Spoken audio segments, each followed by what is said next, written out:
In the old halls, they taught the laws of thought. 3 were named, but 1 was nearly lost. Aristotle pointed close, but never quite named the chain. Hamilton saw it clearly, and now it's time. We remembered what was always there.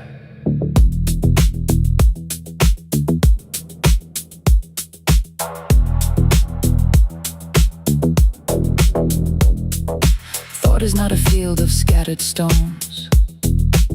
It is a single chain, from ground to what it owns. Every claim must rest on something that came before, and that something leads to what comes after, nothing more. No need for 3 bright boxes, possible, actual, necessary.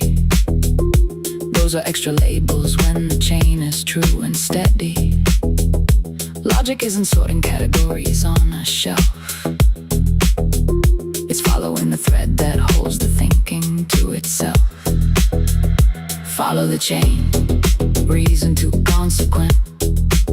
No broken links, no leaps of faith, no argument half spent. Every ground demands its outcome, every outcome needs its ground.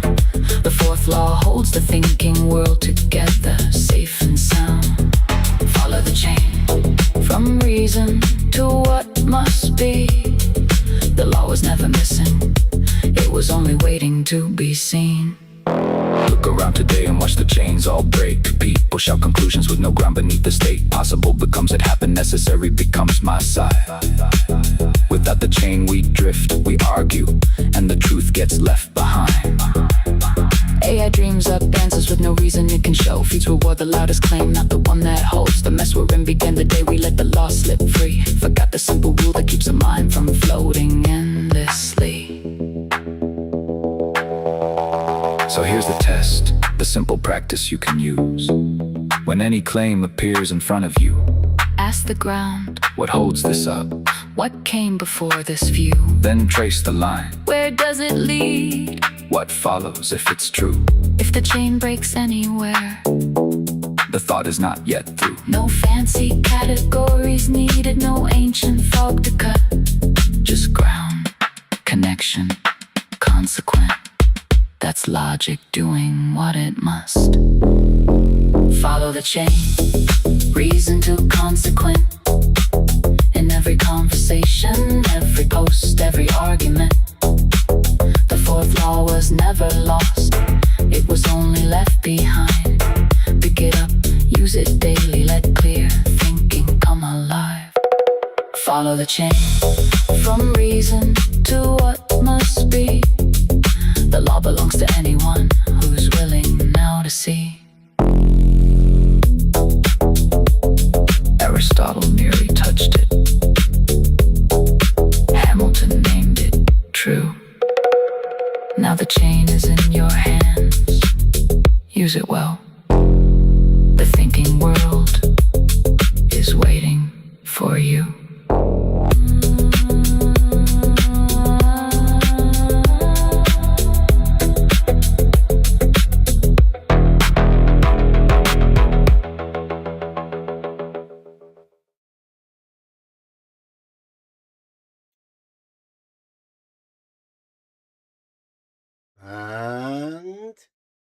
And I think we're live, but I'm getting used to this stuff again.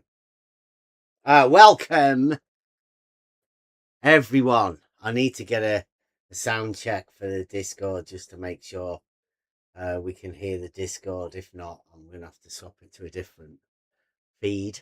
Yep, you're coming through. Right. I need to know whether you're coming through as well, though.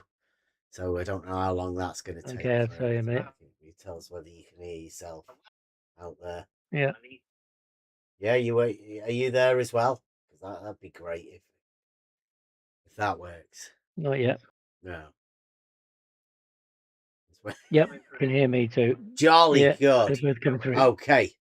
Welcome, everyone, It's my birthday today. I don't need any Happy favours or birthday. anything. Happy birthday, Bev. It's all right. I don't need anybody to say happy birthday or anything. It's just sort of, I love this that much. And I was given one of the best birthday presents ever today. We've been talking to people over the last quite a few years about, well, just reality. It started off, I said something to the guys on Twitter, Fight the Flat Earth mainly. He said something, you know, in response to, I think it was a straight line, really. It was a, you know, level being a straight line on a horizontal plane. Just a off the cuff comment. Well, maybe not off the cuff, but straight. And then that led me into a conversation, you know, into Discord. And that's where we've sort of stayed. We're in an arena within Discord and YouTube, I suppose, at the similar sort of time, that has been segregated off. The entire arena it's a bit of a nonsense, really, but I think it's meant to be a nonsense.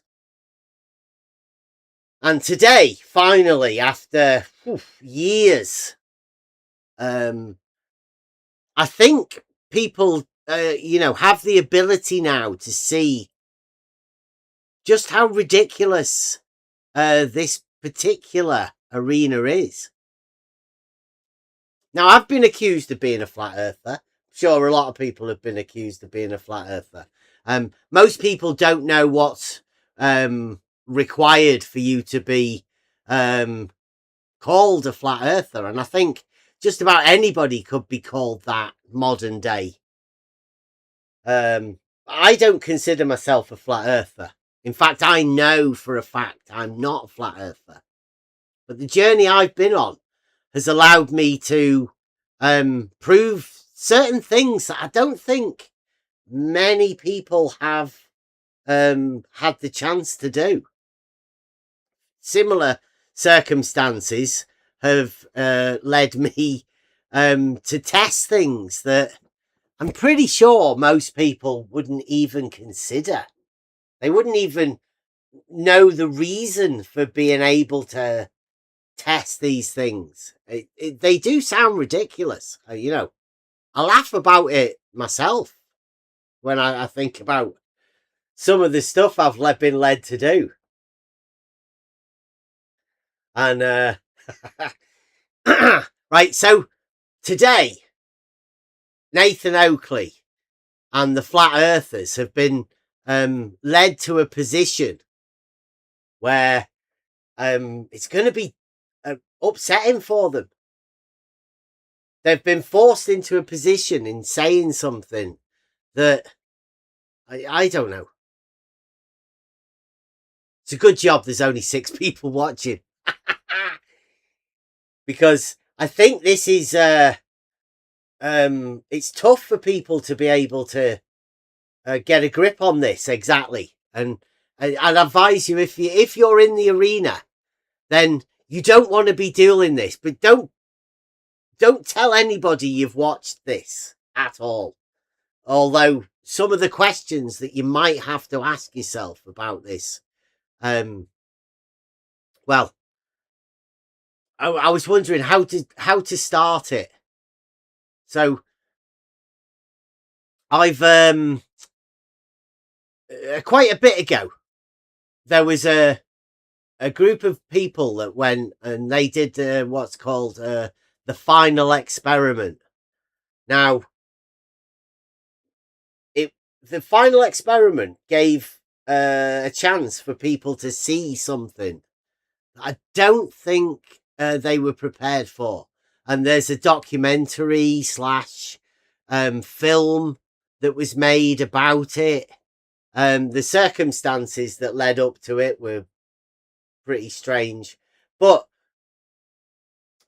the beginning of this is called the Fourth Law, and that's what we're basing this entire channel on, really, now. It's always been about the fourth law, and there's a chain of reasoning that takes place within logic, and that chain is from reason to consequent, or from antecedent to consequent, antecedent, consequent, or cause and effect.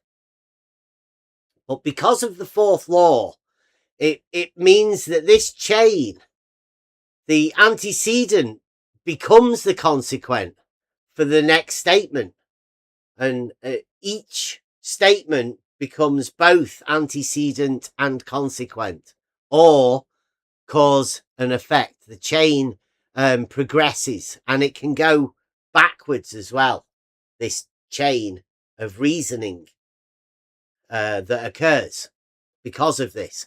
Logic is the tool that we use to keep all of these links within the chain connected, to progress to where we are. Now, the final experiment being an experiment, I was in McToons's Discord server for about a year before they actually went to do the final experiment on the trip, the pilgrimage to go and see the sun circle. Now, I was asking people who, do you have an argument to support this experiment that you're doing? And they didn't have any argument. And that was me asking the people that were doing the experiment, the hardcore globe guys, and they didn't have an argument to support the thing. So I made an argument, but they didn't bother asking me for it. They didn't want to know the argument that I'd made up for the final experiment. Now, there's a lot of people still around at the minute that don't particularly want to talk about it because, so I did make an argument, and most of the stuff that I do, I now place into music form. So see whether this makes any sense. This is my argument for the final experiment placed within a song, hopefully, so you'll be able to take it on. Listen. Here we go. The final experiment. Formal logical argument.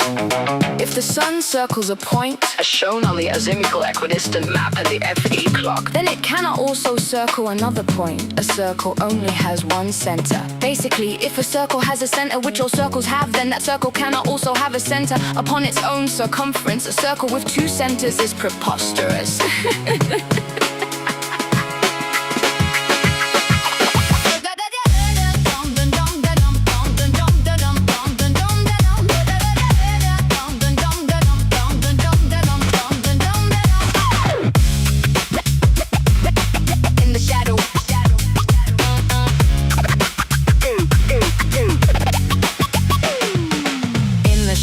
Of a setting sun, truth and lies merge into one. Circle round a distant fire, one center's all that we require.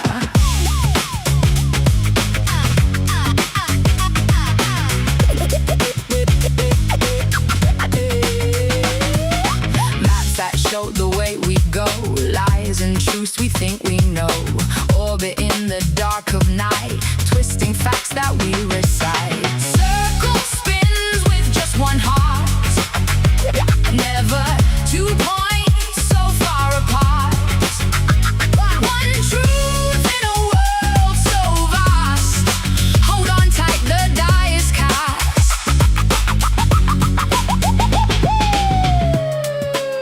The final experiment.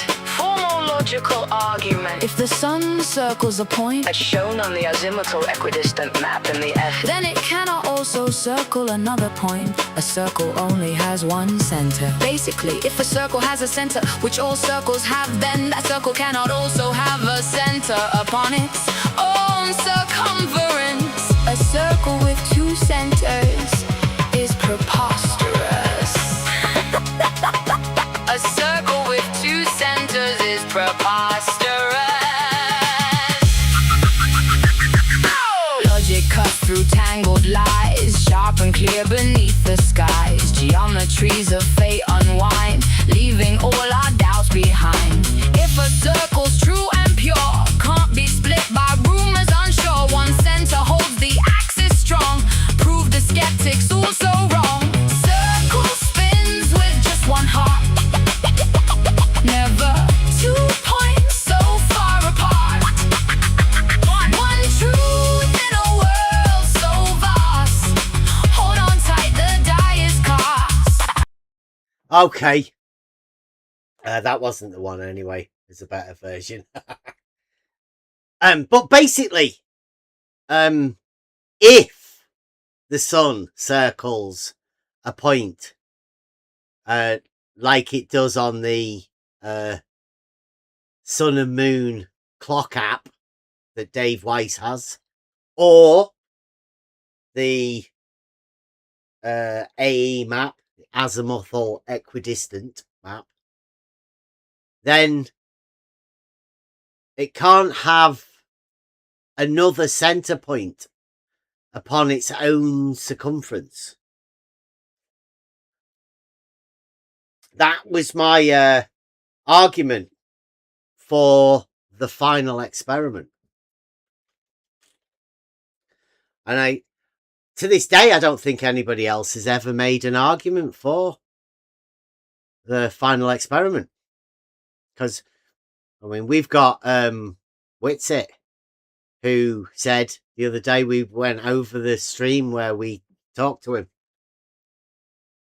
He put himself at the center of a sun circle in the south. And, you know, I think a lot of people, particularly within this arena, don't want to acknowledge the, you know, observations, the real globe observations that have been made. We personally have a friend who witnesses, he lives in the furthest north you can, and he witnesses the sun circle in the north, clockwise sun circle, and Whitsitt and McToon and Will Duffy, you know, all of the people that went on the final experiment trip, they got to see the counter-rotating sun circle in the south, in a different place. And that's what has been difficult to, you know, talk to people about, because I say that the counter-rotating sun circles are impossible to explain. Whether that is deemed as an explanation or not, I don't know. But that was half of the false dichotomy play that Will Duffy was dealing with, because he handed that over to the flat earthers, knowing that it's impossible to explain. Flat earthers, how do you explain something that's impossible to explain? Particularly on the flat earth map, right? Because it's the flat earthers that this sort of destroys that model. How easy it is to be able to discuss these things? Well, anybody that's just talking about reality can talk about observations that have been made. And it is pretty clear that these observations have been made. There's a video documentation. I have a friend, like I said, that lives in the north, and he he witnesses the sun circle in the north. I've never seen it for myself, but does that mean I don't have to believe him when he says he does it? Most people will believe that the sun circles in the north. Not many people will know that the sun also circles in the south, but counter-rotating it. It goes the other way. It goes anti-clockwise in the south. And that's, as I say, it's impossible to explain. I know that no flat earthers are ever going to be able to explain it, because, like I say, it's impossible to explain. Well, today, Nathan Oakley, one of the aforementioned experts on this, subject matter experts, but I don't know whether he's a subject matter expert on sun circles or even observations of the sun circles, or even, you know, the argumentation about these sort of things. I had a conversation with him over at Worldwide Debates, shout out Riggs, the other day when he went over there. I hope he gets to go and do it more often. I hope more people will be able to ask these questions about the sun circles. I'm trying to find a way to explain this sort of stuff, but I believe it's difficult with handing people a model. I don't like to be to hand people models. I like the dialectic, the conversation about these things. So, as in most of this stuff, it's in your mind, right? You have to be able to put these things in your mind to be able to put them within the chain of reasoning. If you get handed a model, well, how can you get handed a model for something that's impossible to explain? I don't believe it's possible that you can do it. All you need to know is that in the north, the sun circles at a certain time of year. Obviously, in the summer for the north, it circles clockwise. If you're in the north, you will understand this, because as you're looking at the sun, it goes from left to right during the day. Most of the time it'll set at a certain time, maybe later in the day, or whatever, but the sun goes from left to right. Now, in the south, something that people should know, if you've been to Australia, I've never been lucky enough to go there, or Australia, New Zealand, South America, South Africa, anywhere on the south, you would know that the sun goes from right to left, which is, opposite than from left to right. Well, when you go far enough south, certain time of year, the sun circles around you, like Whitsitt said, circled around him, counterclockwise, the opposite way than it does in the north. Sort of irrelevant to the point that this circle, the sun circle, seems to have 2 center points, and don't know whether people are aware of this or not, but circles only have 1 center. So the final experiment, I believe, was made to show people that the sun and moon clock app is wrong. It doesn't take into account the counter-rotating sun circles in the south, which is a problem for flat earthers. Like, it's a pretty big problem, to be honest. In fact, I think it's sort of the end of flat Earth when your subject matter experts become unable to talk about observations made in reality about whatever it is that they're talking about. But that's the final experiment. And what we're talking about today is a much more simple concept even than in the South. We're not talking about the South at all. What we're talking about is just in the north to the equator.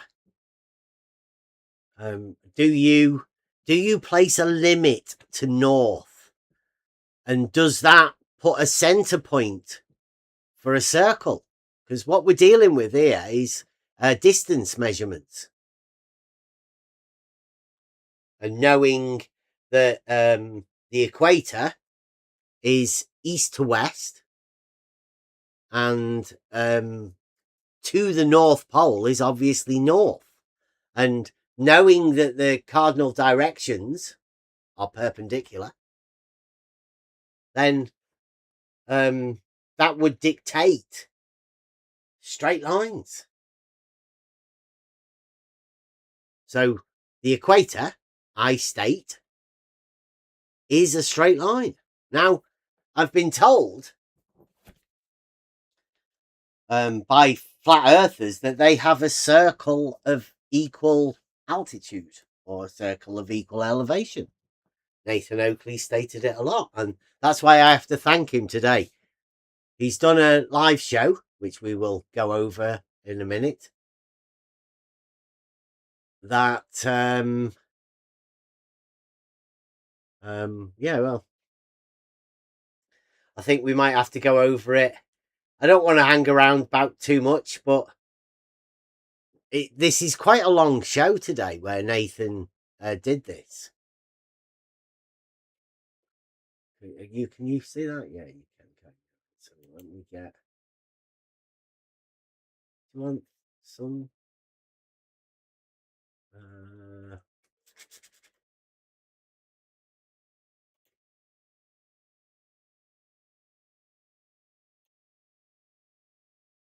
You can see that, can you?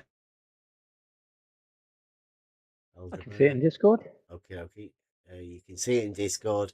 Right, all we need to know now is, because I've clicked that button in Discord, that whether we can hear everybody. If we can, then that's great. Right, so tell me whether you can hear the stream and Discord yourself. And lowering an elevation angle. And he says that's proof that it's a sphere. That's correct. That's properly stupid, eh? Can you hear that? What about you? We're probably going to try it again in September. Okay. And we will get the last. Yeah, Is this video the hasn't guy? come through This yet. is the guy that was talking to us, bottom left. Yes, Hey, here we go, neckbeard. guy. Hey, you basically meet all of the stereotypes I Yeah, it's all describe okay when I on describe the bottom of the barrel social dweeb neckbeard. That's you in it, Uruguay guy. I've never seen him before.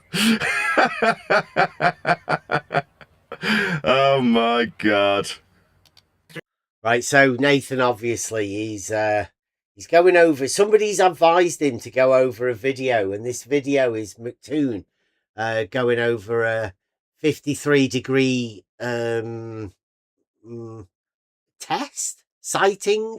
The Josh Monday and Jaren are going to do. I think they've already done the Canadian north. 53-degree leg of 53 this observation, and obviously he's talking to McToon now about it.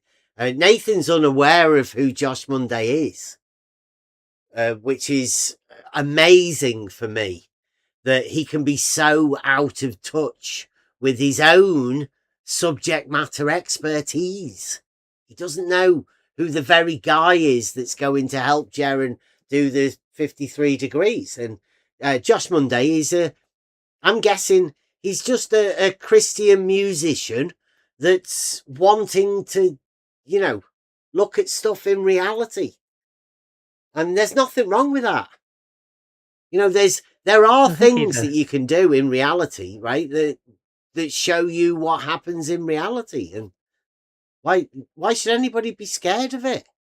It's strange. Is he a bit? I think he's a sort of biblical flat Earth leanings. I think, doesn't he, Josh? Yeah, I think so. I know he's a Christian yeah. musician that has it's turned into Josh Monday Christian, like he's very Christian orientated, biblical, you know, orientated. Now, I mean, he's just somebody who wants to, you know, go out and do things. Yeah, I mean, strangely enough, he did he did have, and has a couple of times, interviewed Nathan's book publisher, so that's a kind of a strange connection there that Nathan's also not aware of. Yeah, Nathan's book publisher is also a Christian, and he's talked to Josh Monday, like Elder Bear says. You know, like there are connections that people have made. Obviously, Josh Monday there is in a conversation with, I think it's IC Spin, McToon, Max, right? And I don't know the JP. I don't know who that is in the bottom right hand corner, right? But these people are meeting up together and having conversations about things. It's a dialectic more than that, right? But they're talking. And Nathan's not really talking to anyone. Doesn't seem to have the ability to talk to anybody, but still deems himself a subject matter expert. And obviously, Josh Monday's going and doing 53 degrees in Canada. I've measured the distance between 53 degrees and 54 degrees, 69.11 miles when I measured it. I'm not so sure they measured the distance between latitudes, but these guys, Josh Monday and Jaron, they were doing some observations of the sun, maybe where it rose and when it set, you know, the location of it when it was doing that. I think they're looking for some symmetry between the 53 degrees north and 53 degrees south, which they're going to do later in the year. Probably around, I guess around the winter solstice for the north and the summer solstice for the south. So they're going to look and see if they can compare them, see what they find. People going on doing observations, actually going out there and doing things, maybe measuring angles that, you know, Nathan seems keen on. He's never done it himself, but he uses it for some sort of a proof. But I mean, let's go over this. I mean, stream of the sun going opposite ways at the same time. Yeah. But I can definitely try Opposite to way get at the the same time. You say over? Did I hear him correctly? Did he say? He said that the sun going opposite ways at the same time. And what he meant by that was that in the north, the sun was going from left to right for us. Did for me on the solstice. And also for people in the south, the sun was going from right to left, like Max. Max lives in the south. So as the sun was going for me, left to right, for Max, it was going from right to left. That's opposite. Right to left is opposite from left to right. They are opposites. The travel of the sun. On the same day, these observations were made. They were opposite. That's what they were talking about. Nathan Oakley has just blanked that. Neil, it was that mentioned that they were. Neil had a good giggle. Couldn't believe it. Neil had a giggle. Nathan's incredulous little laugh. Blanked him. Mainly, I think Nathan's bothered about what he looks like. Over. That's another flat Earth prerequisite. I won't bother rewinding it. I'll see if I can find my dib dab while I play the next section. key thing is that the moon here is upside down. Yeah, that's another thing. Yeah. So also, Mike. Like, so if the moon's upside down, how does he know it's upside down? I mean, I think he means opposite, right? I mean opposite, like in a different orientation than it is for us in the north. I don't know. I don't know why they bring the moon into it. It's just confusing. It's going to confuse people like Nathan Oakley. So, like, it would be better to keep the moon out of this equation. Just deal with the sun, for starters. Mike, I want to ask you, because you know the glow model probably like better than all of us. So with the sun rising in the southeast, setting in the southwest, is that Rising in the what? Is he describing? Go ahead. Go ahead, Len. Just wait for this. It's hilarious. Didn't hear what you said. All right, we got. Go ahead. Right, so here we go. The sun's rising in the southeast and setting in the southwest. That's what Josh Monday said. Obviously, he's just been to go and do an observation at 53 degrees. So, like, off the top of my head, I would assume that's what he observed. Southeast, southwest. Set, rise, and set. So, I think refracted curvature. He said, wait for this. It's hilarious. That means play. Well, no. Oh, no, hold on. No, yeah, hey, go ahead, John.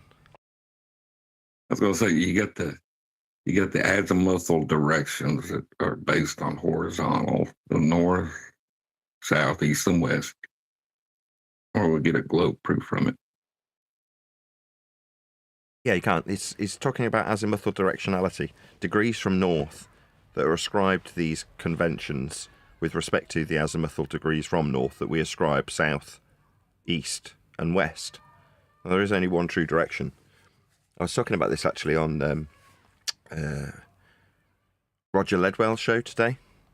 So Roger Ledwell had a live show, happened to be running while I was here, and for whatever. We did watch this morning. Nathan Oakley did go over there. He typed in the chat of Roger Ledwell's.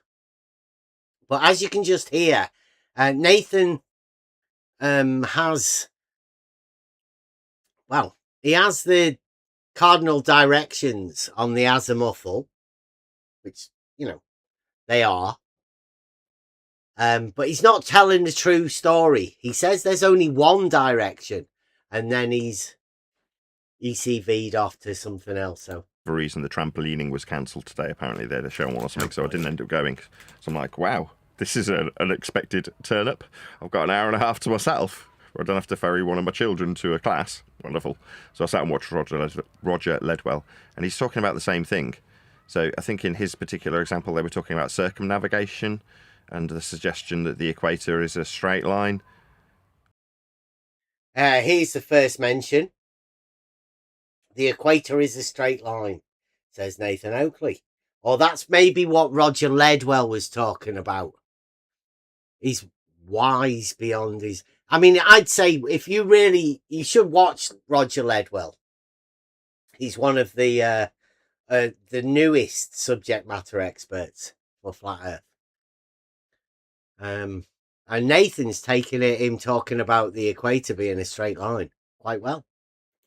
Well, the concept, the convention, is derived from flat Earth prerequisite elevation angles from surface level. So you can install it onto the equatorial plane with the degrees of azimuth from north. So you can find your way on a map. And now, Nathan's talking about degrees of azimuth from north on the map. I think what he's talking about is a bearing, to be honest.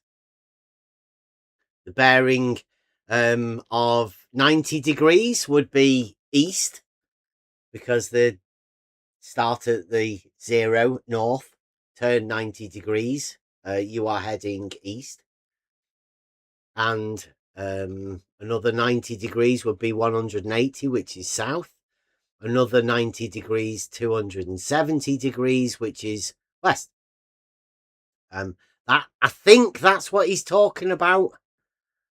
But, you know, you'd have to ask Nathan Oakley about exactly how that works. Conventions derivable from a single point of absolute direction called north. Everything else is a derivative value from that convention. So if you've got a compass, it never points east. It's not pointing south. South is 180 degrees from north. That's Has he actually used a compass? Because I do have a compass. And it does point south, right? There's two ends on the thing. Like there's a red end and a white end. Like north and south. Mainly, it might be for balance or whatever, but it does point north and south, the compass. That's what it does. They're called cardinal directions. North, south, east, and west. There's 4 of them, and they're called cardinal directions because not one of them takes precedent over any of the others. They're just cardinal directions.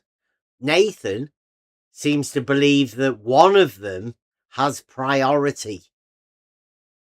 It doesn't. They're all cardinal directions. There's no difference in them. North, south, east, and west. Cardinal directions. the system. Azimuth, it's called. So when we describe these things, like keeping a needle of a compass pointing north as you move at 90 degrees with respect to that compass, well, what would happen is the compass itself would reorientate itself towards north as you travelled. Well, that doesn't mean that the convention of south, east, or west changes. It's still a degree from north, but you have to orientate yourself with respect to north first. So east and west aren't directions, strictly speaking. They're degrees from north when you locate north on a... Want me to put that back again? Doesn't mean that the convention of south, east, or west changes. It's still a degree from north, but you have to orientate yourself with respect to north first. So east and west aren't directions, strictly speaking. They're... East and west, Nathan Oakley quote. Everybody get this one. East and west aren't strictly directions. I think that's all they are, right? They're cardinal directions. What else are they? Yeah, I think he talks about the compass and north. Well, in his, as we'll get to no doubt quite soon, when he'll talk about another north. And there's two norths he's talking about, really. One is the magnetic north that the compass is, and the other one is the one that he uses in relation to Polaris.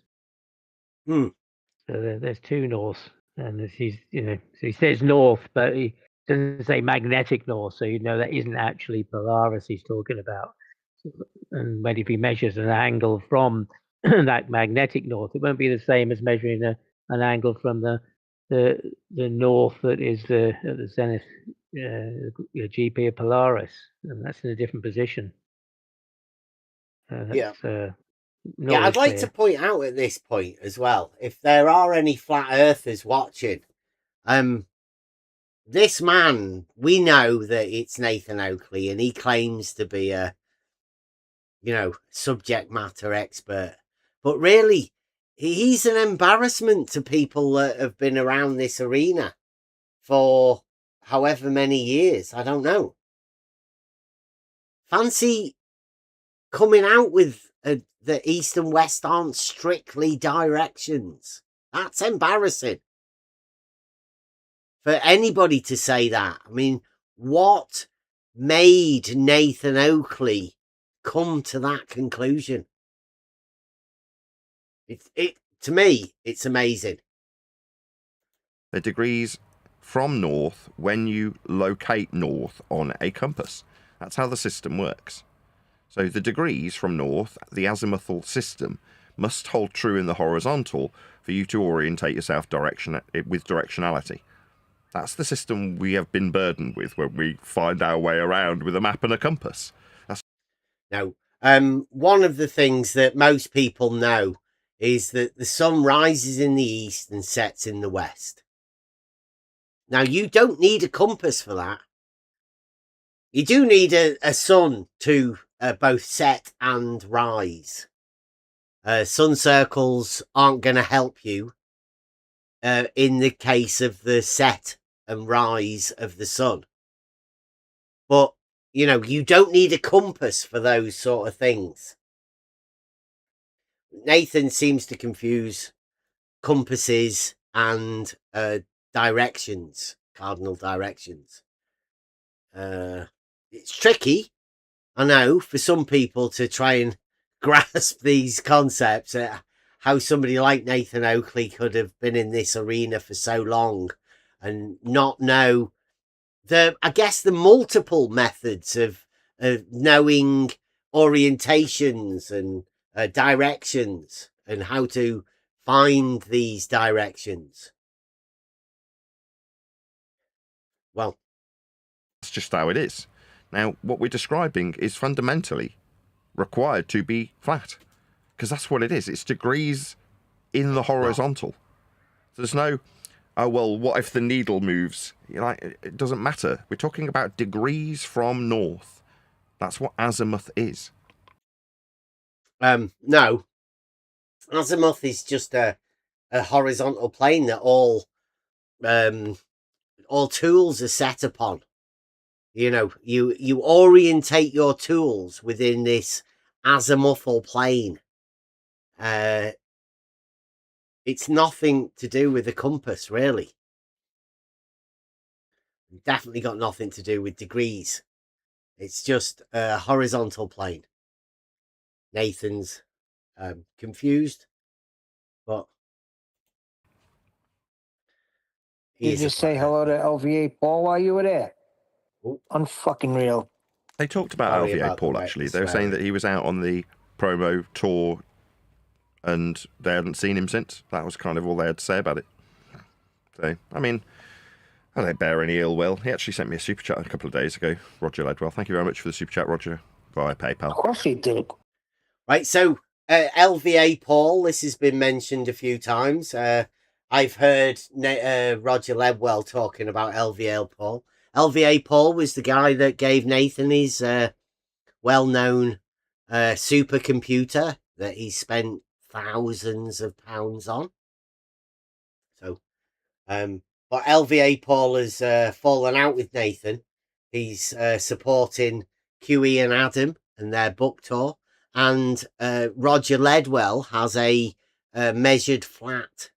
Is it measured flat? Oh, the Earth is measured flat channel on YouTube where he's going to interview these sort of people. But like, as he said, LVA Paul has gone missing in action. He's not really talking to Roger Ledwell anymore. He's definitely not talking to Nathan Oakley. But he's welcome to Flat Earth, his channel. Is it welcome to Flat Earth? Yeah, he's got Perspective Rules, Welcome to Flat Earth, and another one called Roger Ledwell. Yeah. He's got a few channels. But yeah, I'm Roger Ledwell, obviously supporting Nathan Oakley with super chats. Trying to get on your good graces. So take his money. He's a fucking idiot, Roger Ledwell. That's Neil's opinion of Roger Ledwell. Please, the swearing was on Nathan Oakley's show. We don't normally go for that sort of stuff, but no need. Is that also going in? Is that also making it go the opposite direction as the north as well? Yeah, does that prove that? Opposite direction at the what? North. So this is a flurf. I would have interpreted. Yeah. So Josh Monday's pointing out the fact that the sun does actually go an opposite direction in the south than it does in the north, as we pointed out earlier, from left to right in the north and from right to left in the south. That's looking at the sun, not turning round or anything. Nathan doesn't seem to comprehend this. Interpreted this very differently had I have known that one of the dudes on the panel wasn't just one of their own. He seems like one of their own. Very weak, conciliatory dude. But there we go, such is life. I didn't even read into it what he actually was and what he was doing there, frankly, so who am I to moan? I didn't even recognise his position in this discussion. But also, so that's Nathan Oakley not knowing who Josh Monday is, even though Josh Monday is the guy that's doing the 53 degrees test, which I think they're going to tag on to the final experiment when they bring the documentary out. It's another piece to the documentary, I think, that they're going to tag on afterwards. And Nathan Oakley, subject matter expert, completely unaware. So that means the people that Nathan has around him, they've not bothered telling him either. They've not kept him informed. So Nathan Oakley, the most unaware flat earther in the arena at the moment. He's a liability to flat earth, but the sooner flat earth goes, the sooner we can talk about the real globe, in my opinion. ultimately speaking, he's doing what everyone does, which is whistling past the flat earth prerequisites to describe his interpretation of a question that's geared towards a globe faith, because it's a globe convention. He still hasn't answered it, by the way. He's being asked about the equator on a flat earth. This is a load of cockwaffle as far as I'm concerned. But it's utilised about 3 different flat earth prerequisites that have gone without saying. That's a shame, isn't it, really? That too? It moves right to left Nathan will do the equator instead of left to right. So when you're at very far north, and as you get to the Arctic Circle, when you're what? Very far north, as in you've travelled horizontally with respect to the 0 degree azimuthal orientation we call north. It's a flat earth prerequisite. I would point out to Nathan that 0 degree isn't an angle. It's no angle, not an angle, nothing angle. Just like no measurement isn't a measurement. No angle isn't an angle. But he's a flat earther. Need to measure Earth flat in horizontal orientation to describe north. North's flat. when you can see the sun the whole time, the sun goes left to right, and south of the Antarctic Circle, it goes right to left. So it's the opposite direction. So Nathan Oakley says north is flat because there's no angle. And everyone knows that no angle means it's flat, right? I mean, like where you are right now, anyone can do this. Try this as an experiment. No angle. Yeah. Don't measure an angle. Don't measure an angle. That's flat. Nathan Oakley. Reasoning. Flat Earth reasoning. That's where we're at. I think one deck gave him that. 0 angle. Okay, so I'd have to ask this. So does that mean that it's still going east to west? Yes. It's On both. The east to west orientated with respect to north, horizontally in azimuth also. You're talking about horizontal directionality. These are flat earth prerequisites. So the guy who's speaking, Also, why not just say that? You need a flat earth for this. It's the end of the discussion. East and west on a flat Earth, I believe, are circles. But it gets a bit hard to get Nathan to do that. It's coming, though. Go ahead, John. Yeah, left and right also are on the plane of reference. They're not a curve. Left is not a curve and right is not a curve. They're fixed with respect to your horizontal. What is your left? But they're still planar directions. I see what you're saying. You're saying regardless of their relativity to your orientation, that is to say, left if I'm facing this way is definitely different if I'm facing the opposite direction. But both of them are descriptions in the horizontal. To be left or right, regardless of which way round I'm facing, you're still describing a differential in the horizontality to describe left and right also. Yeah, you're right. Both places. Yeah. Okay, so I don't know whether that was a claim that left and right are flat Earth things from refracted curvature. It was an attempt at it. It's a weak attempt, but he wasn't jumped on by Nathan, unfortunately. But it means it's still going east to west. East and west. Okay, because that's something I heard somebody say, like, oh, So why don't you end the discussion? You now into both sides utilising flat Earth prerequisites with nobody mentioning them.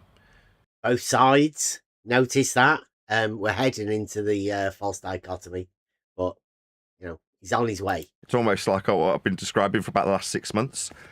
In the red corner, we have the flurfs. In the blue corner, we've got the anti-flurfs. Right, so he's got flurfs and anti-flurfs. I mean, I know it's centered around flat earthers because Nathan Oakley's a flat earther, but what he's describing here is there's either flat earthers or anti-flat earthers. That's I think it's orientated within the arena only. One says we've got a global system using flat Earth orientations and directionality that proves a globe, and one says we've got flat Earth directionality in azimuth that disproves the globe. Right, so approval of a globe with horizontal and a disapproval of the globe with horizontal. They're the two options Nathan Oakley is just placed forwards. One of them's a flat earther and one of them's a anti-flat earther. I don't know which is which because one of them can prove the globe and the other one can disprove the globe. I'm not too sure which is which. Over here somewhere, we've got geography where they just use azimuth horizontally. It's completely separate from the discussion. So there's three options there. Don't know whether you saw that. So I think one of them is a false dichotomy, and then the other one is just another option that they've got on the other side somewhere. He's put three options. Don't know whether he's ever mentioned that before. The discussion's completely moot if one of them was to say, what does east mean? Let's just describe the horizontality this directionality affords us in all circumstances and without exception. East's flat. Yeah, Neil. Wait a second. What does east mean? Says somebody. Just, ask Nathan what does east mean. Because I think Nathan thinks that east means flat, which, no. You can't get the consequent of flat from east. If east, then flat. Nonsense, Nathan. Sorry. You left out a section. What section and what corner did you say? In the red corner and in the blue corner. And you also have The job corner. And there sits Roger Ledwell. Oh, God. So Neil put Roger Ledwell in the corner. I don't know whether that was like, why did he? I don't understand it. Why are you bashing Roger Ledwell? Because he attacked me. See, you're naive to anything that's going on. Yes, I am. I'll send you some clips of what the asshole said about me. Okay. Feel free. Oh, fuck him. Told him, come here and tell me what your problem is. He won't, so anyway, I won't ruin your show. Go ahead. On the other hand, he did give me money, Neil. So I am pretty fickle when it comes to people giving me money. Oh, yeah. Just take his money. Yeah, I agree. Take it. Yeah, well, I need to pay the bills. These lights don't pay for themselves. The sun still travels east to west, so there's no way that it goes the opposite. Yeah, so it's flat Earth directionality. Flat Earth orientation. That's the end of the discussion. Why are we having this conversation? Direction. But It does though, right? It would still go a different direction. Yeah, so everyone agrees. Flat Earth only directionality and orientations. Yeah, that's right. Everyone agrees in this so-called debate. He's talking about the sun. The sun goes from east to west. How is that a flat Earth? How does Nathan Oakley assume that the sun travelling from east to west is flat Earth? How does a man do that? 10 years he's been in this debate. What, you all need this to be horizontal orientation in degrees? Yeah. We all use the same azimuthal directionality system. There is no exception to it. Compasses haven't suddenly changed how they function. So why are we having this argument? There isn't one. Now, I've been saying it for months, but it's nice to actually see it pad out when we've got our, so-called opponents. They're not. None of these people are our opponents. They agree with me. They just did. You just heard it. Yes. Okay. East to west, west to east, north and south. Yeah, these are flat Earth orientations and directions. End of story. There is nothing to discuss here. Earth is unequivocally measured flat by everyone in all circumstances. No, it isn't. And what we're talking about here is the sun going from right to left and from left to right. Is that flat Earth? Because as far as I'm aware, they don't have the sun rotating in a different direction. But Nathan seems to think that it does. It's a flat Earth, that the sun goes from right to left and from left to right. Here's an example of it. This will never change. The only reason we've got pot-smoking, open-toe sandal-wearing hippies braced against neckbeards on the panel here is so that there can be a perception of a debate. There isn't one. They're in agreement, aren't they? Now, when I say in agreement, it's very different to what's actually occurring. Both parties are whistling past the flat Earth prerequisites they both need, because that's how it's engineered to be. If both parties can use the flat Earth directions, elevations, elevation angles, surface level, sea level, eye level, flight level, azimuth, directionality, if they can use all of these things without a single soul mentioning how flat is the Earth for all of these? Oh, completely flat. Yeah, they're all horizontal, yes. The Earth's not flat, but horizontal is. Horizontal is one of those things. It's just an orientation. Nathan seems to think that for some reason it's something to do with flat Earth. Maybe people like McToon and Fight the Flat Earth have led Nathan to believe this, but it's not true. It's got nothing to do with flat Earth. It's just an orientation we use in reality. And, you know, just because people use horizontal in reality doesn't mean that they're flat earthers.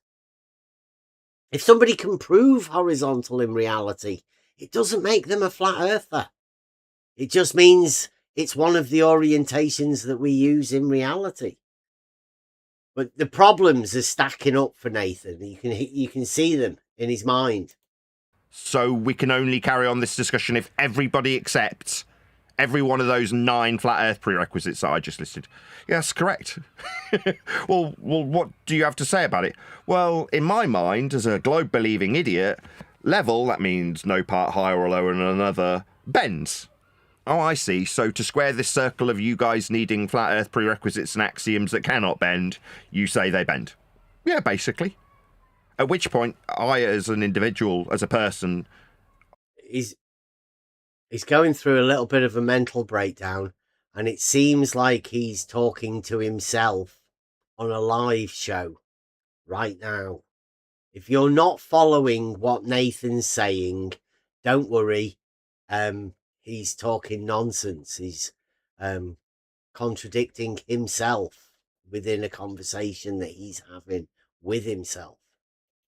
I go, mentally, I have to duck out at this point.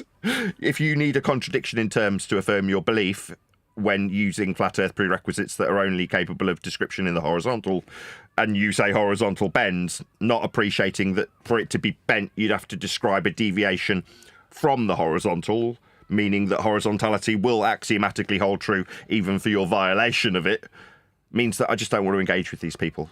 They're delusional. Now, I don't know how many years it's going to take for me to say, hold on, you're using flat earth measurements over here on the globe side, and you're using flat earth measurements over here on the anti-globe side. At what point do you group of dickheads understand how flat earth is being measured for both of you to ignore it? I don't know who these groups are that Nathan's talking about, but we keep telling him that the earth's not flat. His circles are about to come and bite him in the ass.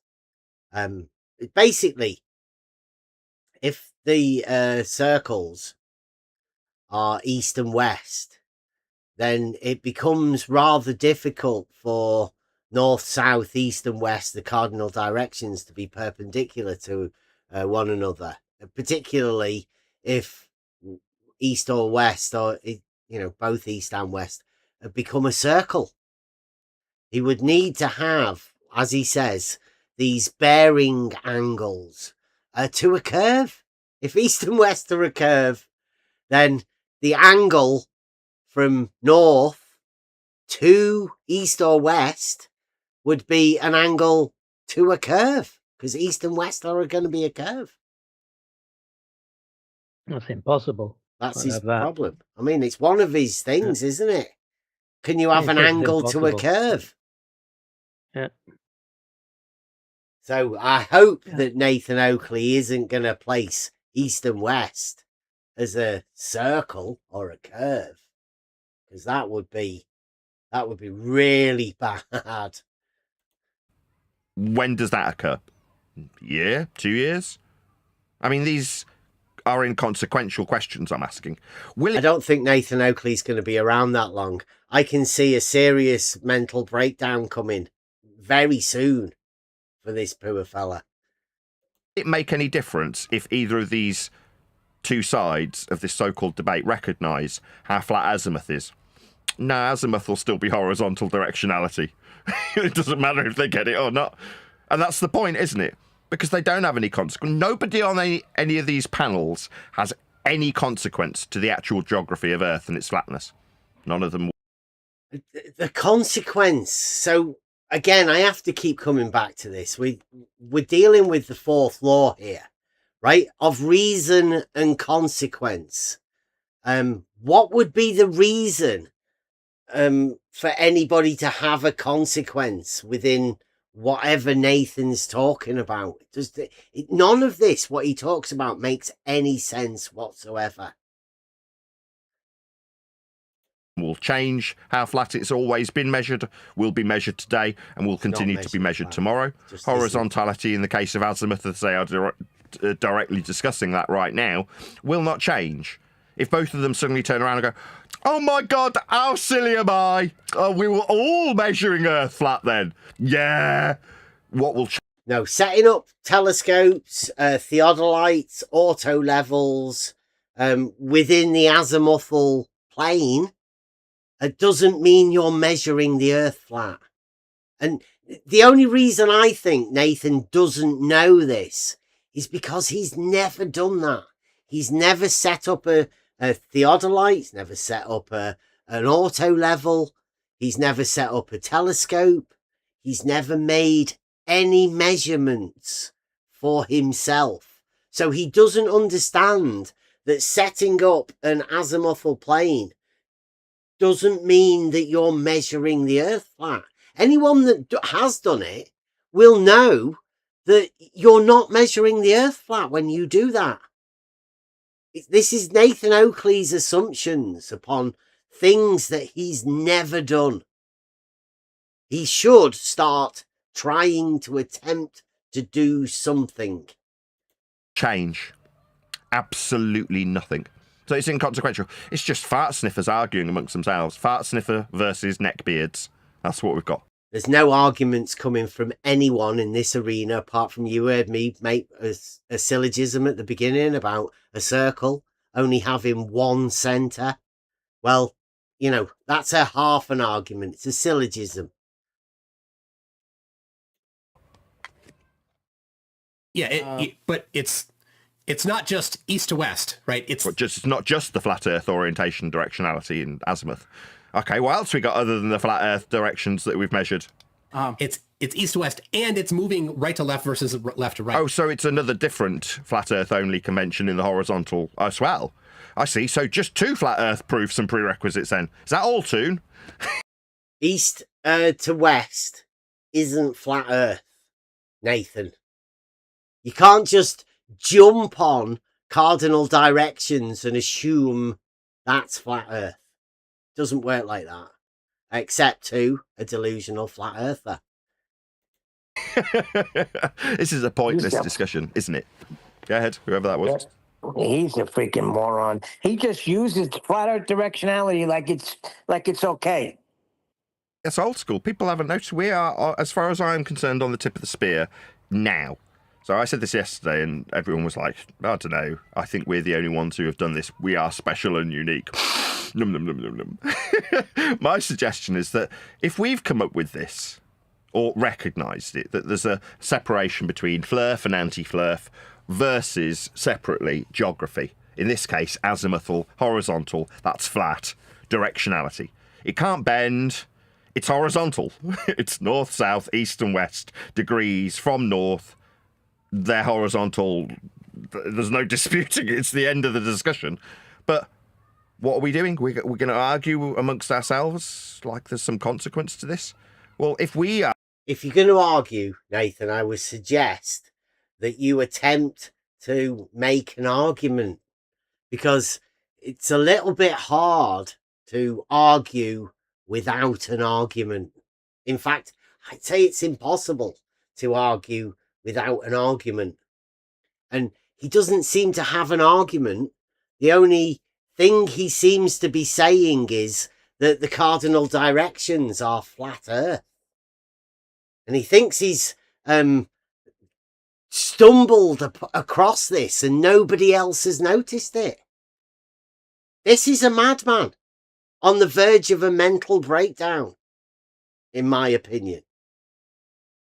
Come and have a chat, Nathan. We've been trying to have this conversation with you for quite a while. Nathan's about to make east and west into circles. And if you make east and west into circles, then how can you have a degree measurement from north if it's a circle? His own rules state you can't have an angle to a curve. So he best hadn't be ready to make east and west into circles. Recognising it in 2020. Go on, sorry. He also has a rule that miles are straight and linear, so you can't give a distance measurement to any of those circles either. Or the Otherwise, they would radius. be straight lines. It would defy them. Yeah. Yeah, he's put himself in a really tricky position. I would suggest that in 1976, 1906, however long ago, somebody somewhere will have recognised this also and gone, hang on, we're having a discussion about stuff that all hinges on us having flat Earth prerequisites as measurements. Now, here's the problem. Like Nathan has just stated, people would have noticed this. But because of the reason and consequent relationship, the globe is the consequent of these measurements that people have made. Right? Anyone can do this. Once you go into understanding about the measurements that are made in reality, local, horizontal, level, all of the measurements that you make, 69 miles, right? all of these measurements, they will show you it's a globe. The consequent will be globe. But Nathan Oakley hasn't done that. He's never reasoned any of the measurements that have been made. He seems unable to have the conversation. I've tried to talk to him many times. The door's still open for conversation. Any of these people. Neil, particularly, I've been trying to get Neil to have a conversation. Refracted curvature. He seems quite wise within this arena. I think they're all tricking Nathan, to be honest. But I mean, Nathan's not that stupid, right? He's clever, Nathan. Is he? Why are we having the discussion? There's nothing to argue about. Now, maybe we're the only ones currently vocalising this, and maybe there's people who are actually in the debate that go, holy crap, you're right. I'm asking him about how a flat earth measurement works on a globe, and he's responding with, this flat earth measurement works on a globe thusly. It's silly. It really is. The problem is that Nathan thinks every measurement is a flat earth measurement. And therefore, any measurement to Nathan is a flat earth measurement. That's not the case, but, to Nathan, he set these rules for himself. Right, let's carry on.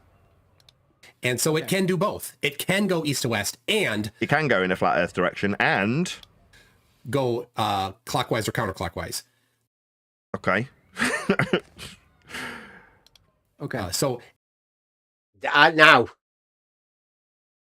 this is pretty important. McToon has just said it can go clockwise and counterclockwise. 2 counter-rotating sun circles.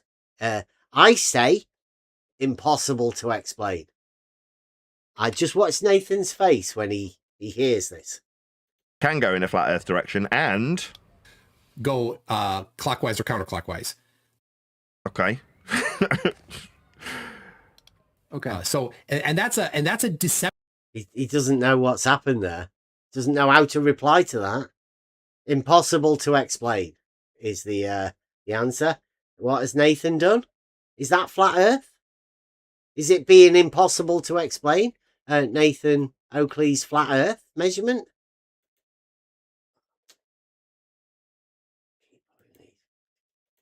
Flat earth thing at the bottom.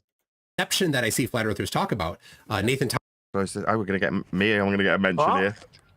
Thompson loves to deceive people with that tactic. What am I deceiving people with? Also, just to point out, clockwise and counterclockwise, just like left and right, are planar descriptions.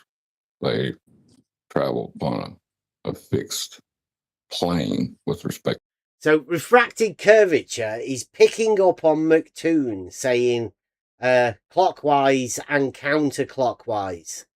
2 opposite rotations. And he's gaslighting Nathan here now to allow Nathan to believe that they're both flat earth. But the sun that goes around a north point can't go around the north point in the opposite direction. It should be quite obvious to anybody looking into this. I mean, you can look into it yourself. To an Nathan axis. should, actually. It's still on a plane. It was Nathan Thompson as well, Nick. I say might not necessarily be me. It doesn't get out of the problem that it is counterclockwise and clockwise. So yeah. All right. You might have heard of. Okay, that's pretty much it. Did he call it a problem? Yeah, how do they consider that a problem? It just means whether you're looking north or looking south. Right, so that was one deck. Whether you're looking north or you're looking south, says one deck.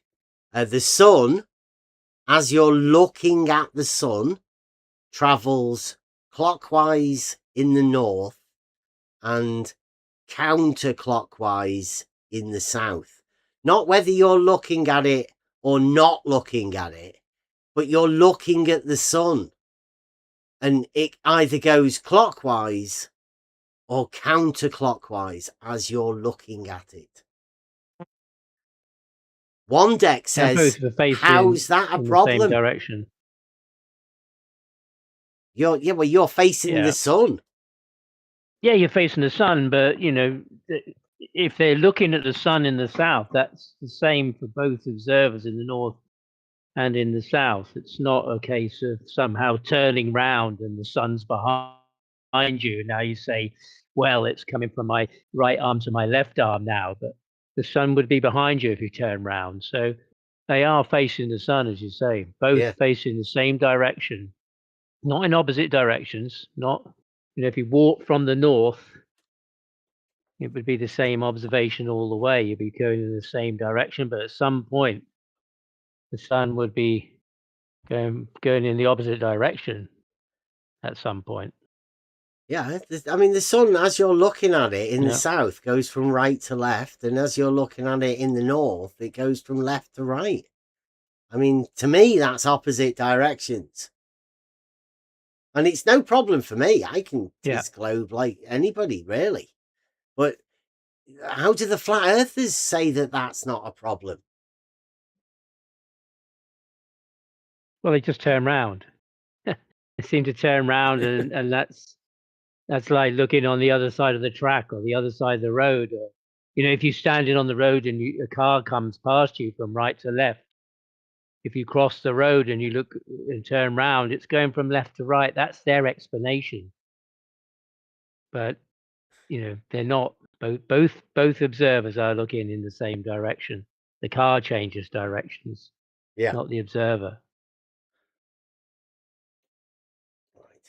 Just the little problem of whether or not we're looking in a flat Earth direction at 0 or a flat Earth direction at 180. Right. But I mean, even counterclockwise and clockwise, when you think about a clock or a sundial, as the light moves around, you know, it's going counterclockwise, clockwise. It's still planar. It has a planar reference for it to be that. Mention sundials, mate. But yeah, Nathan, do you feel like that fluff answered the question at all? Not really. I mean, the question he was asked was about... Right, I think this is where we get into it now, because now that guy didn't answer the question, but Nathan Oakley is about to. Fingers crossed. What time is it? Might take him 10 minutes to get there. How you have again, you know, an equator on. Go on. Yeah, money is the driving force here. You know, he's had an issue with Roger Ledwell, and Neil has an issue with Roger Ledwell quite recently, where microphones are going to be sent back and they couldn't talk to them anymore. But Nathan gave him a pass because he gave him a super chat, so he gave him some money. And this video they've been watching was handed to him by Len, the guy who was just talking. And Len is the one who's paying Nathan maybe £100 a week, and he's certainly paying him £100 every time he goes into worldwide debates. So, you know, the money drives him. He obviously hadn't looked at this video and screened it before and thought about it. It's just been planted in his lap because, you know, he has to, because the guy who gives him money is the organ grinder, and Nathan's the monkey. Nathan's dancing right now. Yeah. On a flat Earth. That was the general gist of the question. Unless I'm misinterpreting the question. Would you say I've summarised the question correctly? Let's just hear it again. Let's just summarise what was actually asked. Yeah, let's see the question. Even now, I still don't think I've got it right. Right, because I personally had a conversation with Nathan Oakley in Worldwide Debates last week. And I was asking him this very question. Is his equator a circle? Because I stated that the equator is a straight line. So that was in order to challenge Nathan Oakley. In reality, the equator is east to west. Now, I state east to west is a straight line. Cardinal directions, the same as north to south. Straight line. East and west being a straight line, north and south being a straight line, means they can be perpendicular to one another. North, south, east and west, cardinal directions, perpendicular to one another. Earth, there's just things that I'm noticing that are very hard to explain on a flat Earth. I would like to see people's explanations, of this. All right. Right. Okay, we started off with, I want to know things that are hard to explain on a flat Earth. You're describing flat Earth directionality and asking how it works on a flat Earth. Again, because everybody in the subject arena whistles past the actual use of the terminologies they're using, directionality in this instance, as long as you ignore how flat the things you're asking about are, you can ask how they work flat. It just seems really silly when I break it down like this. Does anybody disagree that it is absolutely ludicrous? Yes, I think it's absolutely ludicrous that Nathan Oakley, being in this arena for 10 years, cannot understand that the cardinal directions are perpendicular to one another. I think it's beyond a joke, really, that this man, the subject matter expert, cannot agree that the cardinal directions are perpendicular to one another and that east and west is a straight line. I might be able to clip the conversation that I had with him and put it together with this at some point. I might be able to do that. It is retarded. It is very similar to someone holding up a dictionary, waving it in your face and saying words don't exist, and then demanding that you prove that they do. As you're using words. Yes. A bunch of questions have come in now. So Okay. The grumpy old mechanic, or sorry, my mom bakes cakes first, says, why is there an equator on a flat Earth? Yeah, so you didn't answer the question. Why is there an equator on... Why? Because you measured the minimum elevation angle of Polaris. That's the answer. Why is there an equator on a flat Earth? Because you measured the minimum elevation angle of Polaris and formed a convention called a circle of equal altitude or area. Did you hear that? There we go. We'll go back again. Just to make sure, right? Anybody listening, listen to what Nathan Oakley says in reply to this.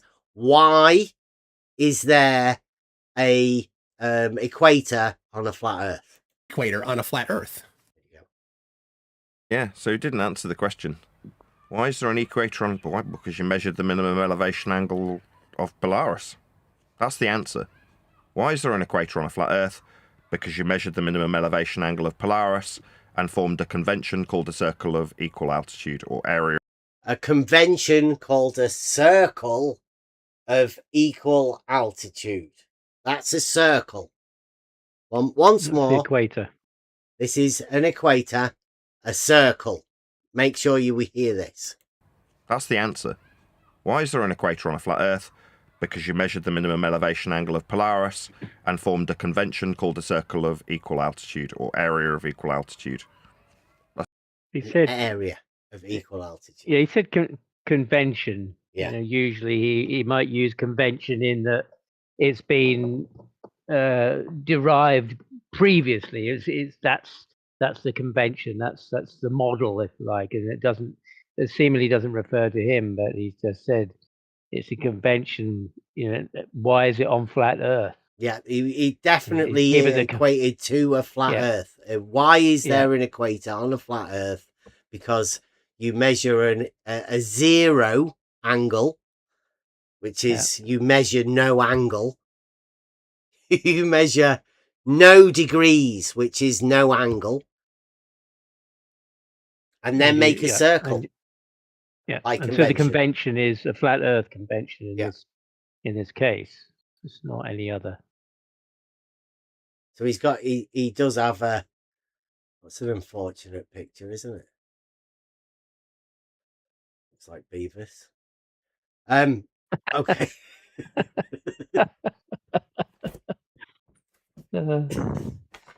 Okay, let's continue. Tell us more about this circle, Nathan. Because I did ask him over at Worldwide Debates. I don't know how many times I had to ask him. Is your circle, is your equator a circle, Nathan? That's it. So because we derive a convention with flat Earth minimum elevation angles, well, there's nothing to explain here. There's no question to be answered. It's like saying, go ahead. He's trying to put it in like the idea that equator makes sense on a globe. That's correct. That's the implication of No. Really, the equator is just something that we have in reality. Right? Forget about models. There is an equator in reality. There's a place called Ecuador. I think Max is somewhere around there, right? I think he lives around that sort of area. That sort of place. So there's a person there on screen that actually lives around this place. It's a real thing in reality. It's not like a trick or a trap for anybody. We're talking about something in reality here. What they're trying to say, because they don't understand what the equator is. They don't have a clue how you measure it, how it was created. They ain't got any of that. Like, who doesn't have a clue what the equator is or how they measure it? Like, what's John trying to gaslight Nathan with here? I'm pretty sure Max, living pretty damn close to the equator, knows what the equator is. It's a location. Mainly a location on maps. If you've ever seen a Mercator map, well, the equator's sort of in the middle and it goes from left to right in a straight line on the Mercator map. That's what the equator is. Now, who knows what it is? Well, it's a line on the Mercator map, for one. How did they put it there? Well, they put it right in the middle. Right, They just believe it's on a sphere. Sorry, they're going from the equator is an imaginary circle of latitude around the middle of a planet located at 0 latitude. So it makes sense on a globe, but it don't make no sense on a flat Earth, Nathan. But it is a flat Earth prerequisite measurement. It's like saying this dog don't make any sense in this kennel full of dogs. So let me get that again. Just to point out, Nathan Oakley says it is a flat Earth prerequisite, is it? It's on a flat Earth, Nathan. But it is a flat Earth prerequisite measurement. It's like saying this dog. It is a flat Earth prerequisite measurement. Nathan Oakley, the equator. Don't make any sense in this kennel full of dogs because dogs don't exist. Right? It's a flat Earth measurement of a minimum. When you say 0, what you're actually discussing is the 0 baseline minimum elevation angle to Polaris. That's what it is. The 0 baseline. 0 baseline. The nothing baseline. Prerequisite. Flat Earth. 0. It is. So it's not, how does this work? If it exists, Earth is flat.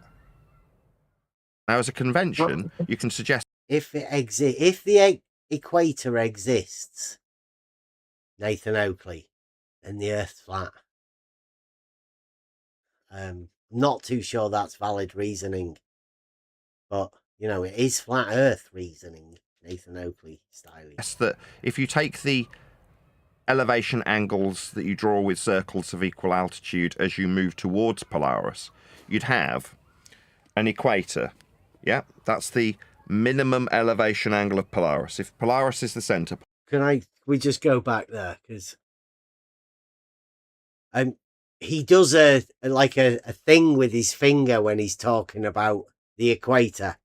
Can you just tell me what this is? Tell me what he's doing here. Altitude as you move towards Polaris, you'd have an equator. Yeah, that's the... Was that a circle? Was that a circle he just did with his finger? One more time. You'd have an equator. Yeah. What's this? Diagrammatic explanation for Nathan Oakley, please. Elevation angles that you draw with circles of equal altitude as you move towards Polaris, you'd have an equator. Yeah, that's the... That was a circle. Yeah, definitely. That was going from left to right, but as he's mirrored, it's also going from right to left at the same can't tell time. which way around this thing is. Yeah. No, Probably no. mirrored, So but he definitely did a finger circle he made then when he was explaining a equator on his flat Earth, a circle. Minimum elevation angle of Polaris. If Polaris is the center point, when you reach the outside... If Polaris is the center point, so he's putting Polaris at the center, and then he's making circle shapes with his finger. He's about to do it again. Measure angles. Watch this. Elder Bear's made an argument called the measured flat destructive dichotomy. A little bit too complicated for us to go into right now, but this is Nathan sort of laying down the groundwork for perhaps other people to be able to make similar arguments that Elder Bear made through the statements that people like Nathan Oakley make. Now, what's this? This is good. Yeah, it's edge of that circle. At any point on that circle, we have conventionally named the equator.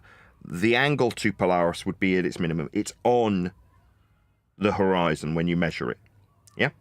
Now, the system is such that as you move from this outside edge on any point of that circle, 60 nautical miles, the star that you're measuring, Polaris, will raise 1 degree with respect to the horizon. So again, a flat Earth measurement of an angle with a degree with respect to a flat baseline will increase by 1 degree if you move towards the star. That creates a new circle of equal altitude that's smaller. So as you move towards Polaris, its angle raises. For every step you go in 60 nautical miles, the circle of all angles to that star decrease in size as you move towards it, and the angle of the star increases until you are at the GP, ground position, aka zenith position for you and your description. What's zenith? Directly 90 degrees above you with respect to a plane. That's what zenith means. If you... Right, so he's made what we call his concentric circles coming in from a circular equator. I would say thank you, Nathan. He could have said that the other day when I was asking him about whether the equator was a circle. If he's coming up with it now, why didn't he say that the other day? He said he didn't own an equator. It wasn't his. He hasn't got one. Yeah. And you can see here, he's trying to be very clear. He's talking slowly, he's talking precisely. And this is, Bev says, I made this argument, the measured flat destructive dichotomy, and it's derived from what people say. It's derived exactly from what Nathan is showing now and what he's trying to make clear to people in the image in his mind of what flat Earth is. And yeah, he has these circles and he's got 60 nautical miles per degree as he gets closer from the equator to the North Pole, the GP of Polaris, taking 1 degree steps of 60 nautical miles from the equator, making circles all the way to the GP of Polaris. Larger to smaller circles, he said. They get smaller, those circles. And he does say that the Polaris raises up 1 degree. I mean, that may be a bad terminology or bad wording, but that's what he's saying. He's saying the light raises up a degree. It's as though it moves. Yeah. Now that's Nathan's words that he's using, and he's a so-called subject matter expert that has a light in the sky moving, raising up and lowering, I guess. You know, you in this system were at the star's zenith. It would be at your head. So now reverse explain it. The same exact concept. You start at Polaris with it at your... as far as we know, as far as I know, I've asked people, have they measured these angles or anything? I have, because I did 53 to 54 degrees. So I've measured these angles to Polaris to be able to say that my latitude matched the angle I measured to Polaris in a project I call 69 in the Globe. I've had a word with Nathan about it. I could also add that to a thing at some point. But as far as I know, nobody has ever been in this position that Nathan's talking about right now to measure Polaris at 90 degrees. It's never been recorded. It's never been videoed, anybody doing it. If anybody would like to do it, I mean, that would be brilliant. If we could get people to go to actually measure this light at 90 degrees, I would imagine that would be scary as anything. Can you imagine?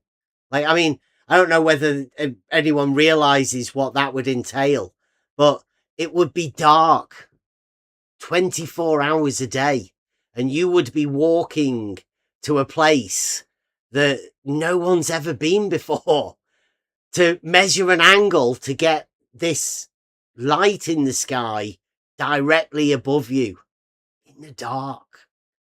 So it's hardly surprising that nobody's ever done it, because you'd shit yourself.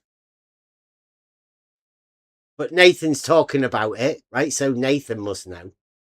Your zenith. So you are here. There is no circle to draw because you're at its zenith. But if you move away from... Right, so there's no circle to draw. So let's say you are at that location. There's no north at that place. There's no east or west at that place. The only direction you could go is south.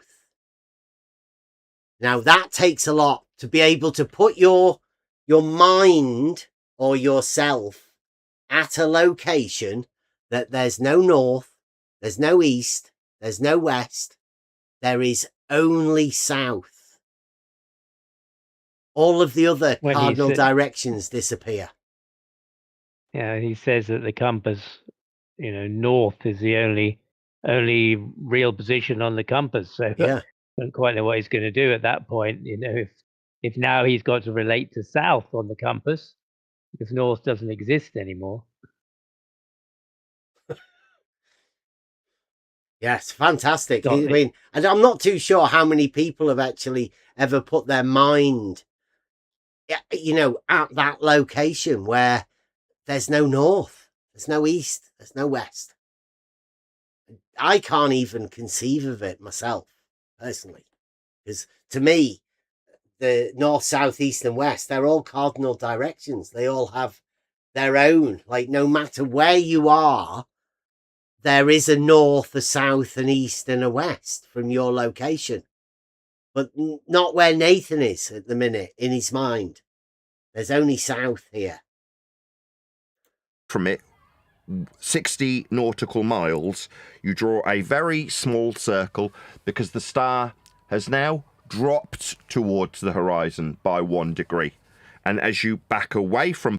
Can I point out that Nathan's very small circle is a diameter of around 140 miles, something, like that. It's the, 138, 140, yeah.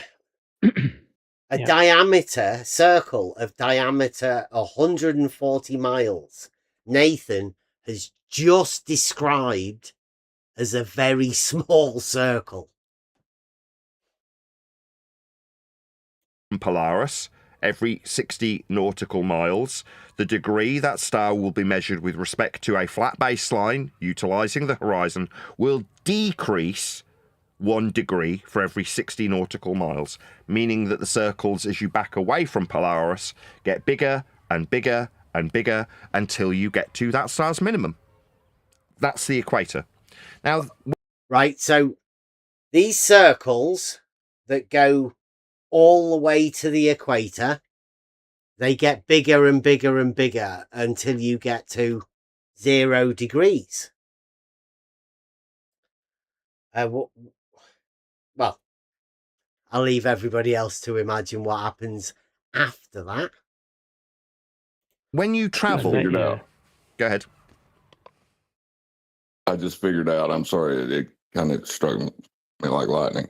When you ask someone to explain this, right, you're automatically taking them into a category of science because science deals with explanations.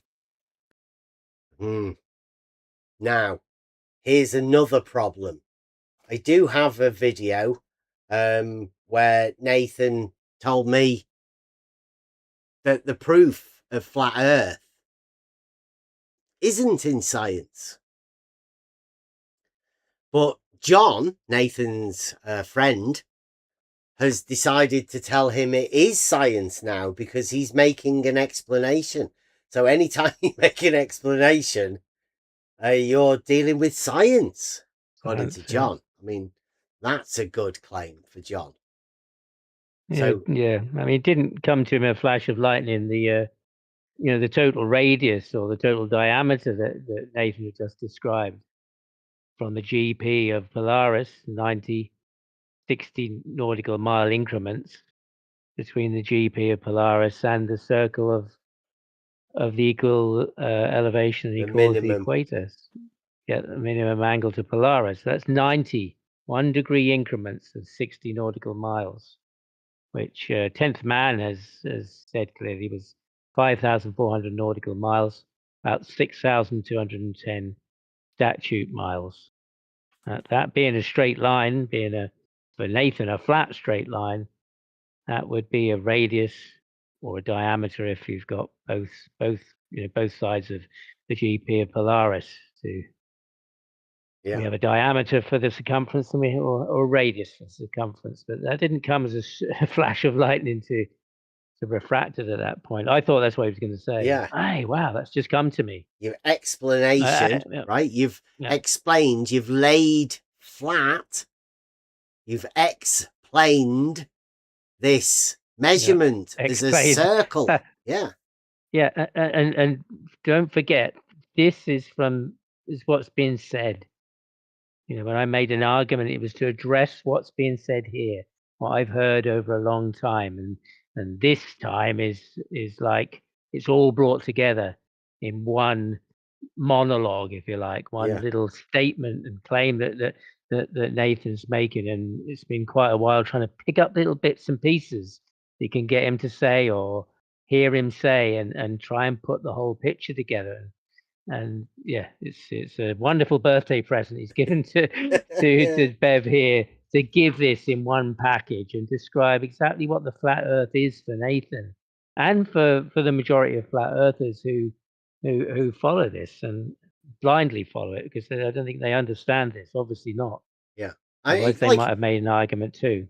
We have been trying for multiple years to have a conversation and point out the difficulties that the flat earthers are going to come up against after Nathan has made these statements. Now, obviously, they're going to ignore this. They're going to try and say that they don't have an equator with a circle like Nathan's just made, or they're, whatever reason, they're going to try and say they didn't say this. But it's quite clear Nathan has said this. And like Elder Bear says, he's made an argument. I think we could basically use Nathan's exact words here to demonstrate Elder Bear's argument that he's already laid out. It's been laid out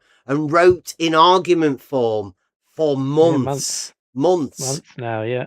And we haven't been able to present it to the flat earthers because they've shut down all forms of communication. I personally had a conversation with Nathan Oakley and tried to ask him about the equator and whether it was a circle and whether we could derive a distance from the 90 to the equator, exactly like he said right here. The only thing we haven't actually done is worked over the length or the distance of the equator. And he doesn't actually go over that here. But, that would have to come, He has done right? Previously. Yeah, he has done. We yeah. do have recordings of him, proudly saying it's a flat Earth measurement. So, yeah. These are the bits that have been collecting over some time. Well, if it's a circle, right, like Nathan Oakley has just said, and if it has a radius, like he's just said, then you can derive the circumference, length, distance from that radius. There's a mathematical equations for you to be able to do that. So you can mathematically derive it. Whether those distances match the actual measured distances that Nathan doesn't go over here, but we can, in future episodes or whatever, we can go over how to derive the distance actually by measurement standards. Yeah, I mean, the destructive dichotomy here is in giving, by having a radius and a circumference value in miles, then, this is the destructive dichotomy in his face. He says that miles, inches, miles, and kilometers are a straight line. So his equator, if it has a radius or a diameter and a circumference value in miles, then what would it make his equator if all miles are straight? He's got a choice to, be careful what you choose here. Well, I mean, the equator is a straight line anyway, so, but Nathan's placed it as a circle, so he's already at odds with what is, and to believe what he believes it is. He is a flat earther, though, so can't blame him. You're explaining phenomena. Gotcha. So when you ask how this works or why is there this, dealing with a what is statement, you're immediately getting drawn into a category error. Wow, that's a good point. Yeah, I don't understand what this category error is. Yeah, because I mean, it's a distance. If it's a distance and if it's a what is, mainly one of the things that when you can say it is something, then that means you've come to a conclusion. It's at the end of an argument where you can state categorically it is something. Like Nathan Oakley has stated, it is a circle. It is something, right? It's something that you can make into a statement because you are saying something is something. John seems to think that's science. When I don't know whether you can go that far. Yeah, I think it goes along with him saying you can't have an argument about measurement. I think this is kind of what, in that area of what he's saying, there's category error. That you can't make an argument about measurements. Because measurements are sacrosanct. But you can make an argument about a measurement. Of course you can. Of course you can. It's been done. So, and he has said that in reference to when, Neil has brought up the measured flat destructive dichotomy. He said, how can you make a measurement about an argument about measurements? Yeah, well, you could say if the radius is a measurement of this, then the circumference is this measurement. Yeah. But he seems to think that, that's not science. He seems to think that isn't a scientific fact derived from mathematical measurements or mathematical. You could check it. Yeah, relationships. Yeah. Yeah, we have relationships. Undeniable geometric relationships. Oh. I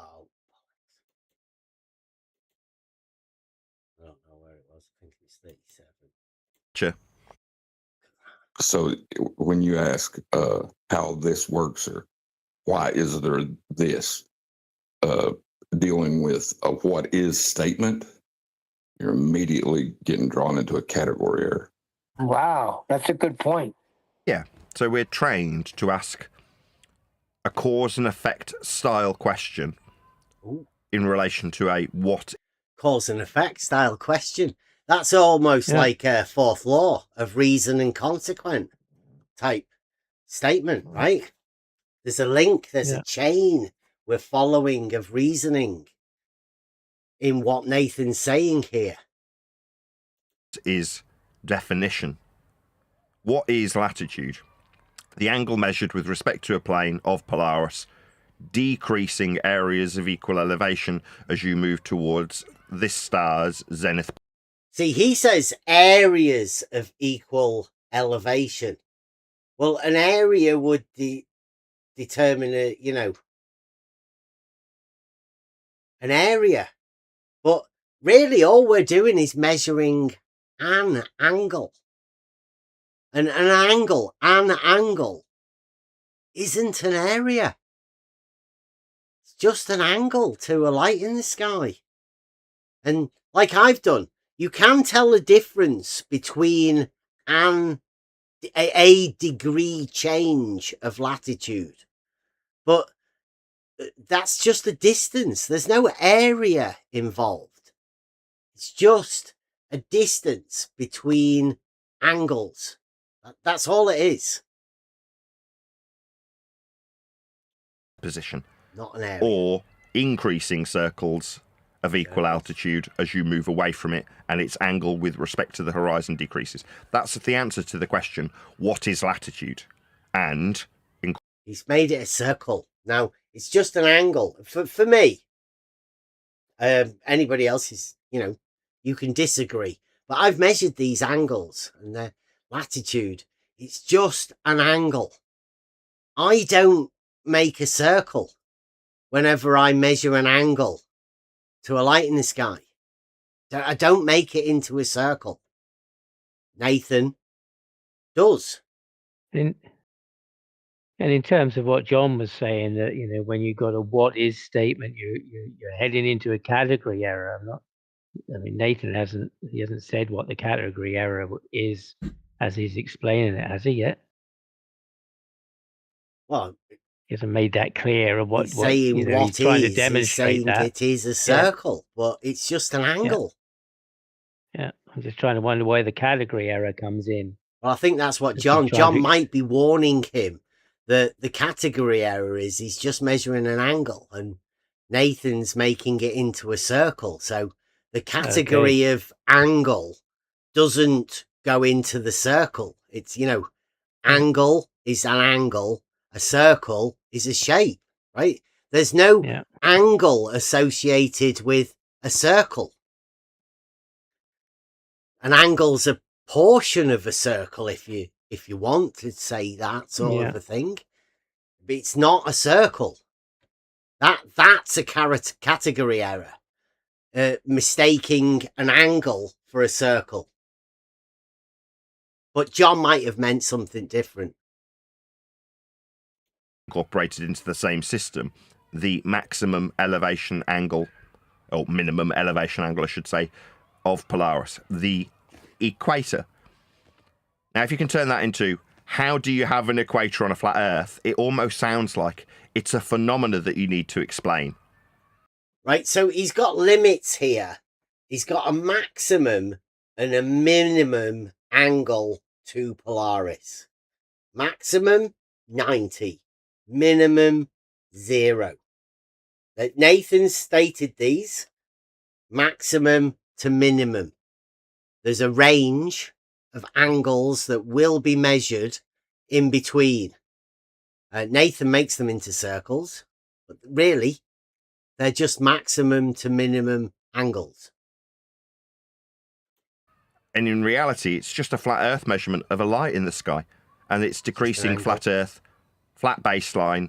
Thinks it's a flat Earth measurement. I go back again. These are just angles to a light in the sky.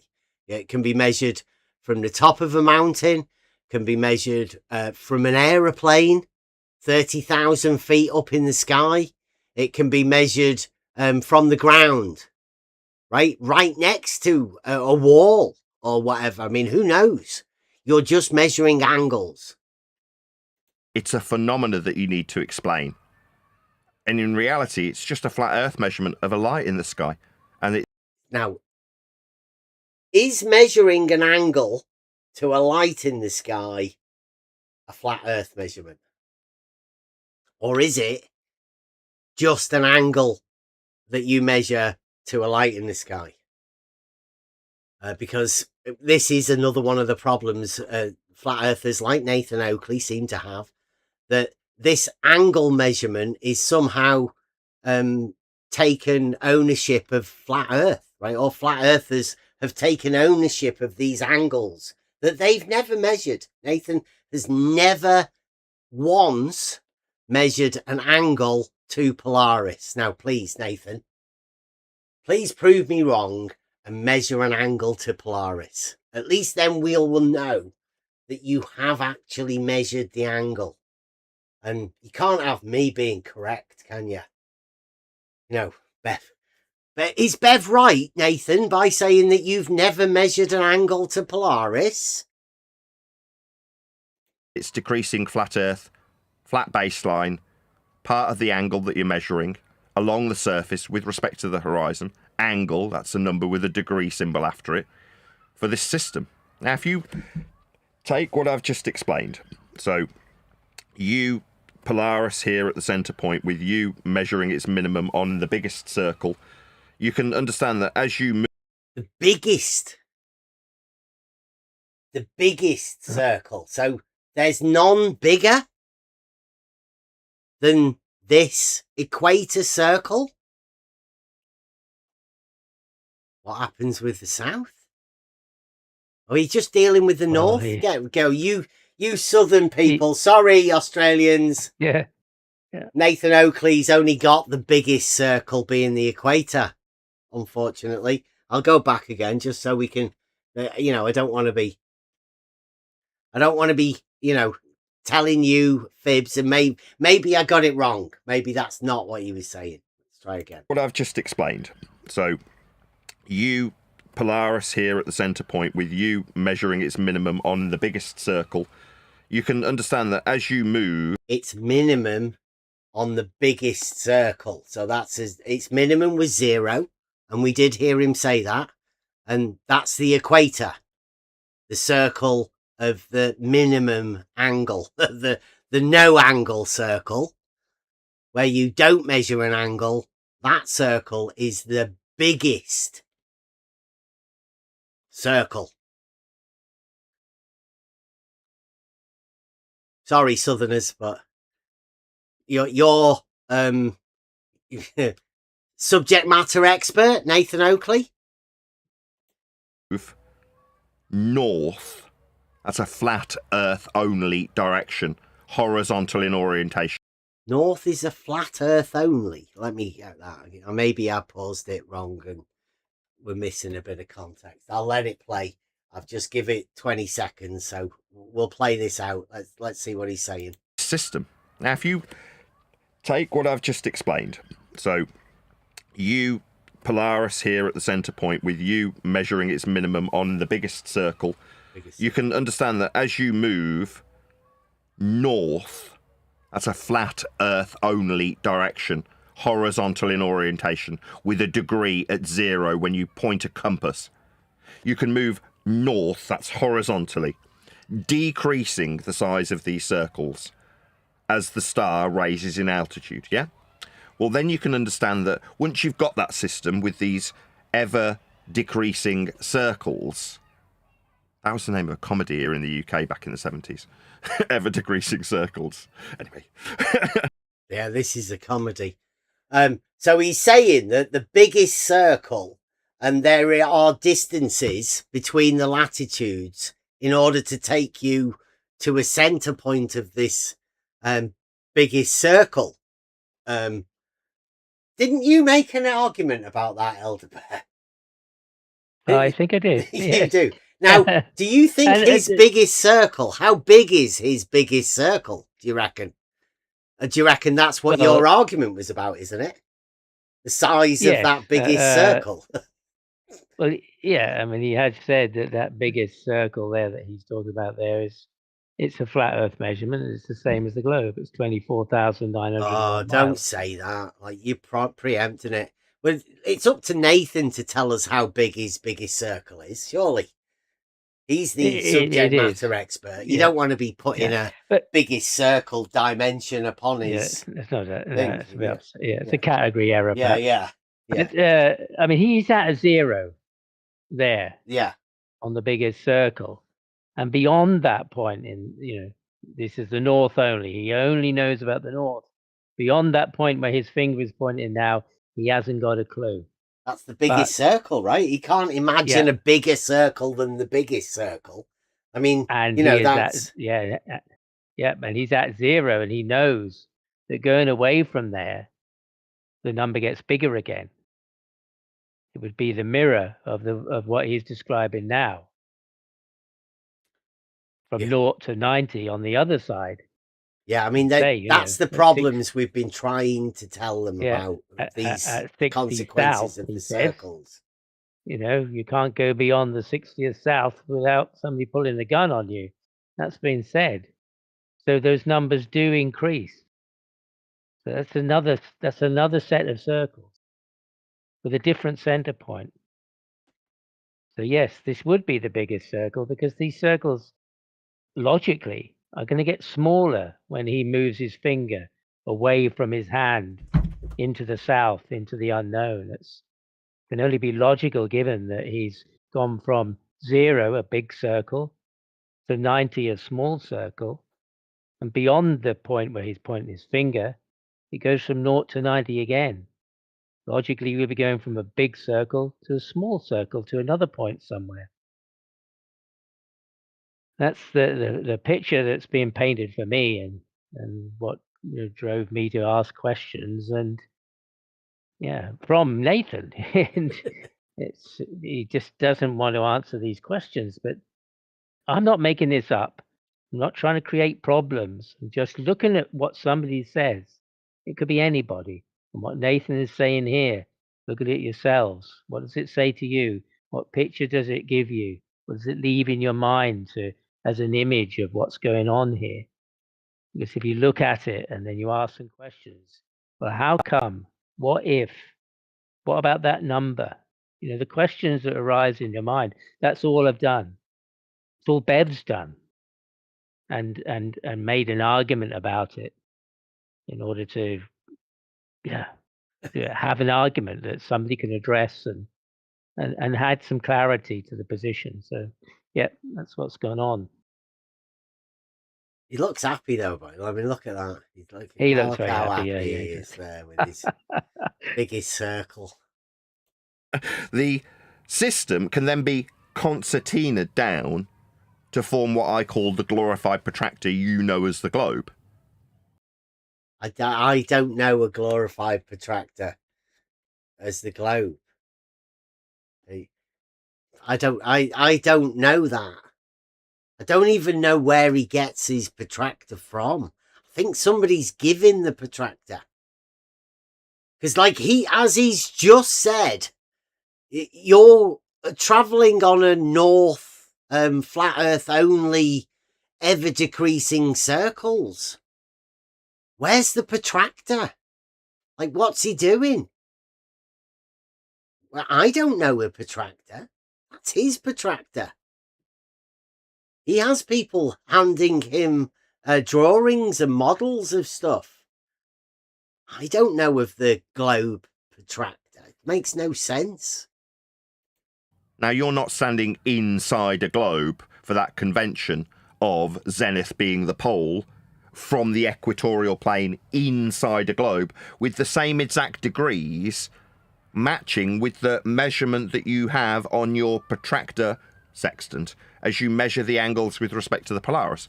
You can describe that as a system with degrees written on the curve of a protractor, otherwise known as the globe. The angle measurements are from the center of the protractor. And he was measuring angles from the outside. The zero was measured from the outside, that's not how you use protractors. Sorry, Nathan. Don't know whether you've ever actually used a protractor, but the angle is placed in the center of the protractor. You move the protractor for the angle measurement. You don't mark the angles on the outside of the protractor. That's strange. Polaris isn't positioned on the outside of a protractor. That's not the way it works. Polaris does not move across the outside of the protractor. Who is advising Nathan on this? It can't just be 10th Man that told him this a few years ago and then did a Jesse Kozlowski, and Nathan's sort of freestyling this whatever he can remember that 10th Man was talking to him about. I don't know what's going on. That's what the globe is. It's a glorified protractor with the vertical lines forming latitude and the horizontal lines forming longitude, which describes the azimuthal positional system we use for time. Let me go again. What was that? Of a protractor, otherwise known as the globe. That's what the globe is. It's a glorified protractor with the vertical lines forming latitude and the horizontal lines forming longitude, which vertical lines forming latitude.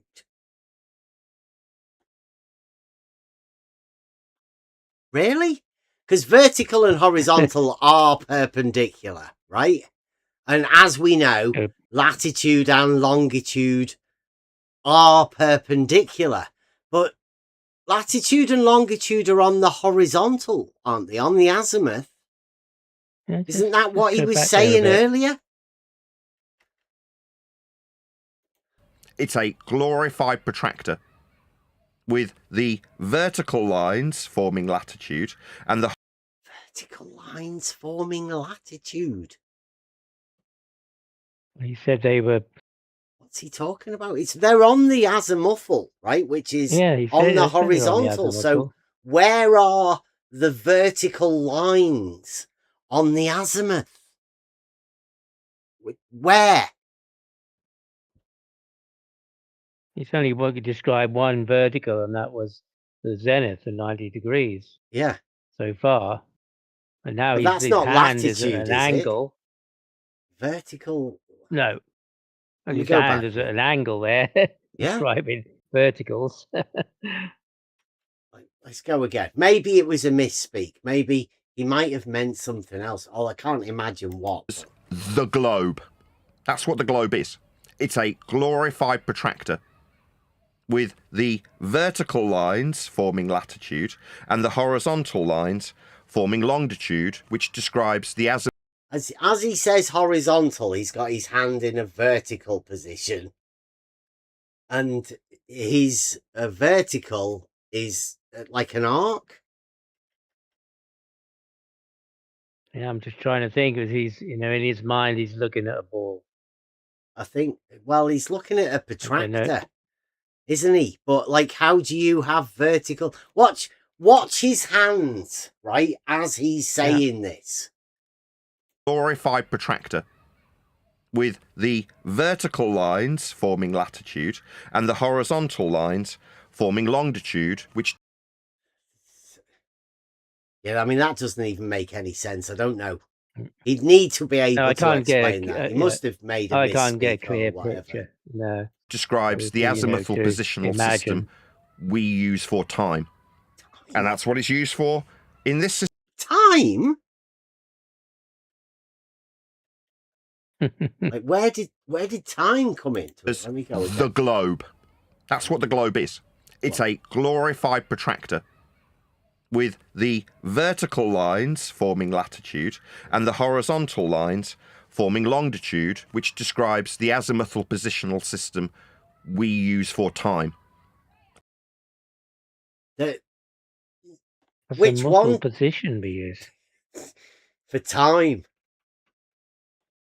But that's the sun, huh? I think. Yeah, I mean, time is normally what? Yeah, daytime, nighttime, sort of an hour. But would that be the transit of the sun over an hour? The sun dealing with time. I guess so. Yeah. So which one was that? Horizontal or latitude and longitude are perpendicular? Well, if latitude is an angle to Polaris, then longitude is the position of the sun. Maximum elevation angle at midday. Would you say for the sun? Noon. Yeah. Time. Yeah, in relation to makes sense. The angle to Polaris is perpendicular to time. The angle's perpendicular to time. Say no more, right? Obviously, whatever Nathan's imagining, just go along with it. And that's what it's used for in this system also, coordinates in this case. That's what it's doing. That's how it's used. It's all derived from flat planar surface level measurements, altitude, angles, and azimuth. The system, when described for positional information inside a globe, inside the celestial sphere, utilizes azimuth and altitude. In other words, you with a glorified protractor and a glorified compass wrapped around your position in the heart of that that protractor, we call the globe when we stand inside it. Now, so long as... Are we stood inside a protractor that we call a globe? Where time is perpendicular to an angle? Don't know. I haven't got a clue what he's talking about, Eric. Not a clue. But he's the leading flat earth subject matter expert. Roger Ledwell thinks he's a god. He's a goat. Nathan Oakley's the goat. Because he goes into worldwide debates and for 8 hours talks this shit that nobody can understand. Nobody mentions how flat all of these systems are foundationally built upon. Then you can have these two groups argue about how a flat earth directionality in a subject category error is suggested to work or not work on a ball, when in reality both are flat earth by prerequisite, like in the diagrammatical examples I have going by all the time when we are doing these shows. Why have I got these continually up? Why wouldn't I update them? Well, because that is the be all and end all of how we measure Earth.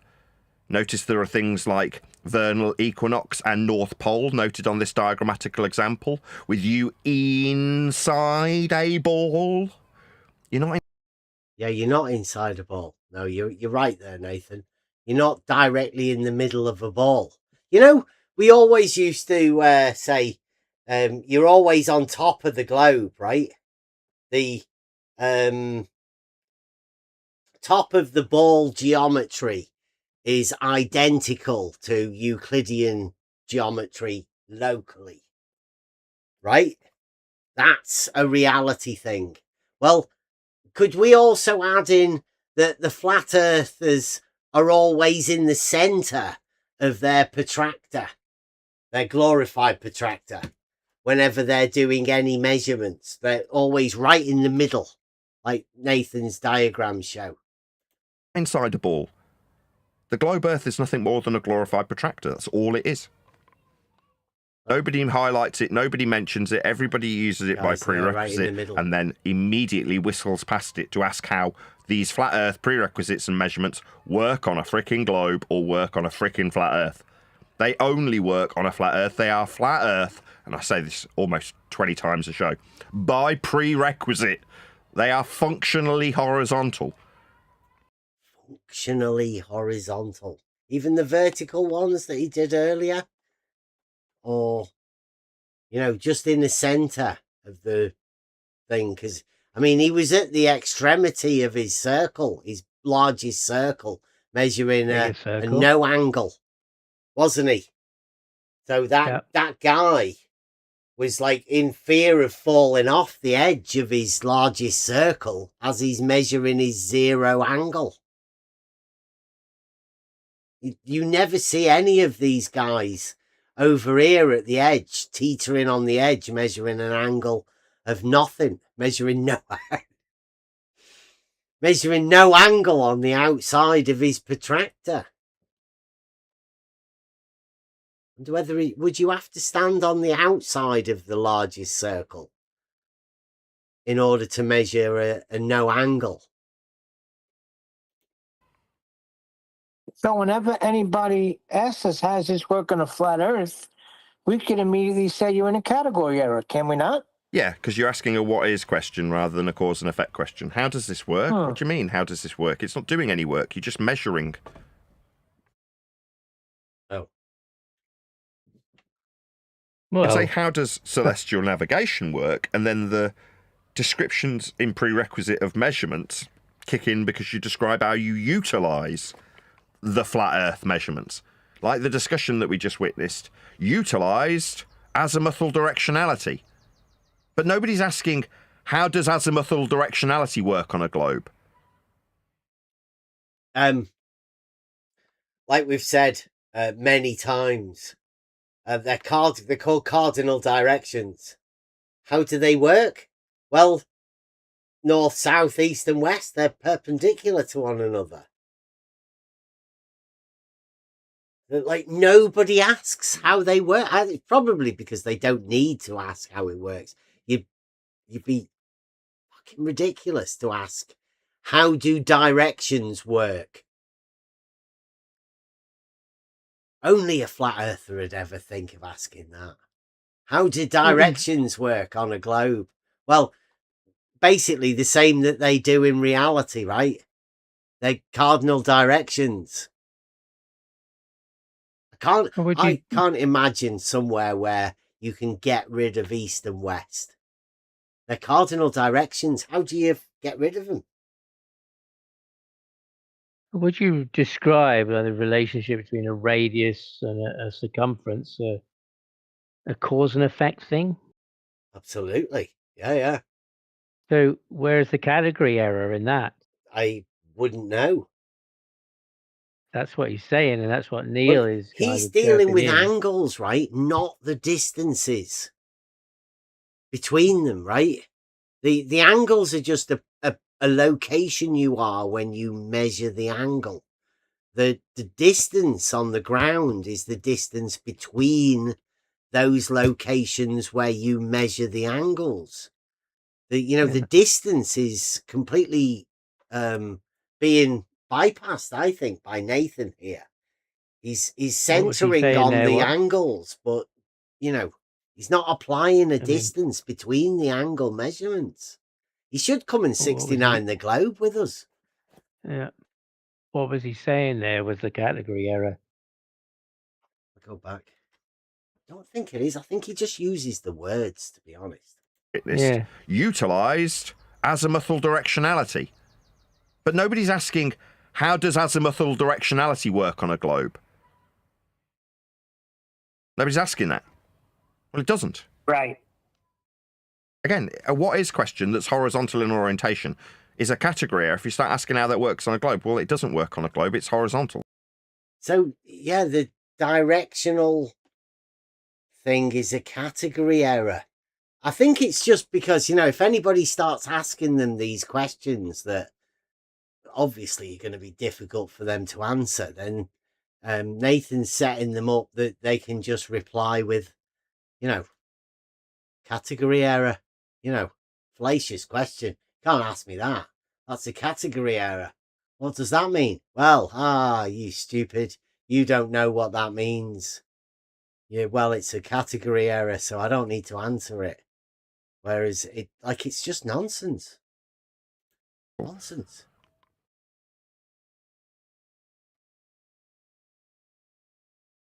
In a globe, at best, if you want to describe coincidental systems like longitude, latitude, and in this case, azimuth, then you can describe the glorified protractor of the globe wrapped around you while you orientate yourself with words like west, east, north, and south.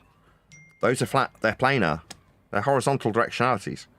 Now, this is axiomatically factual for everybody who ever navigates Earth ever. It will never change, and no matter somebody saying, this person's dishonest, this person's devious, this person's lying, won't change how horizontal azimuth is.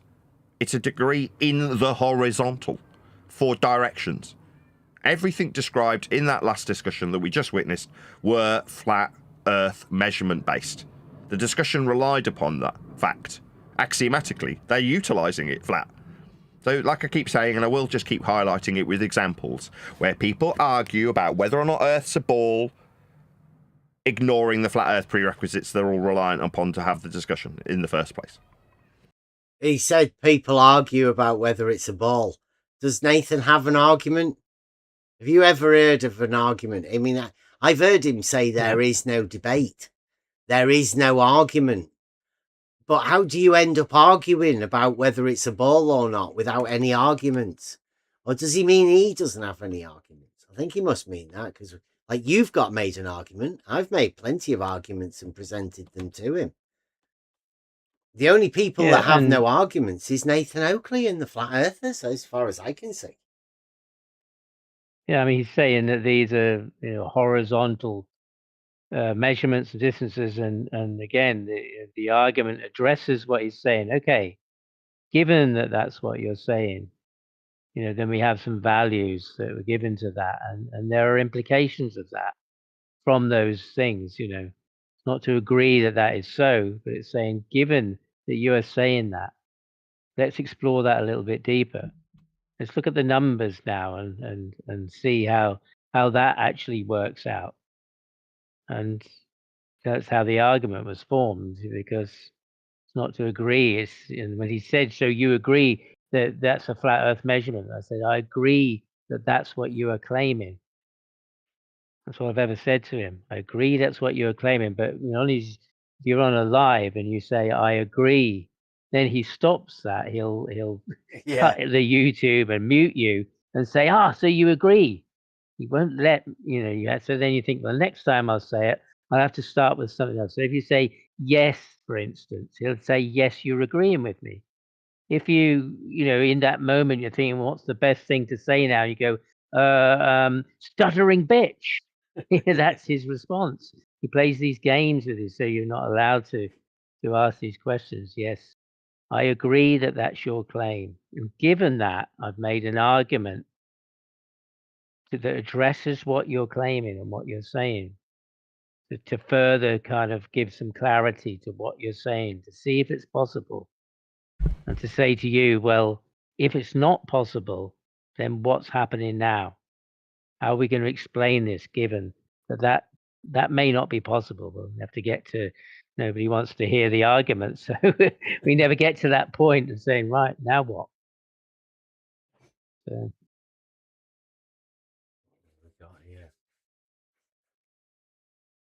We've only got a few 43 minutes in. There's about another 40 odd minutes of it. Amazing. Well, you had the I'll one try and guy keep- at I'll Worldwide keep quiet. Debate, as I listened to the show yesterday. He was just fixated on, well, it's a celestial sphere, so it's a sphere. No matter how you explained it to him, he just kept getting stuck on, well, it's a sphere. You know, it did take him through the equatorial plane and how it's functional. Pinky or something. I know you were talking about. Yes, you did it very well, too. Kudos. Yeah. I mean, there's nowhere for anybody to go because there's a... Hey, it's measured flat as well. Yeah. Dude who's using south. Okay? South is flat. That's it. End of discussion. You don't have to like it. But south is flat. It's a degree from north in the horizontal. Nothing more to say about it. Is it a degree from north past the 0 maximum, minimum angle? Yeah. Yeah, what's the angle to there? Yeah. Then. Yeah, of course.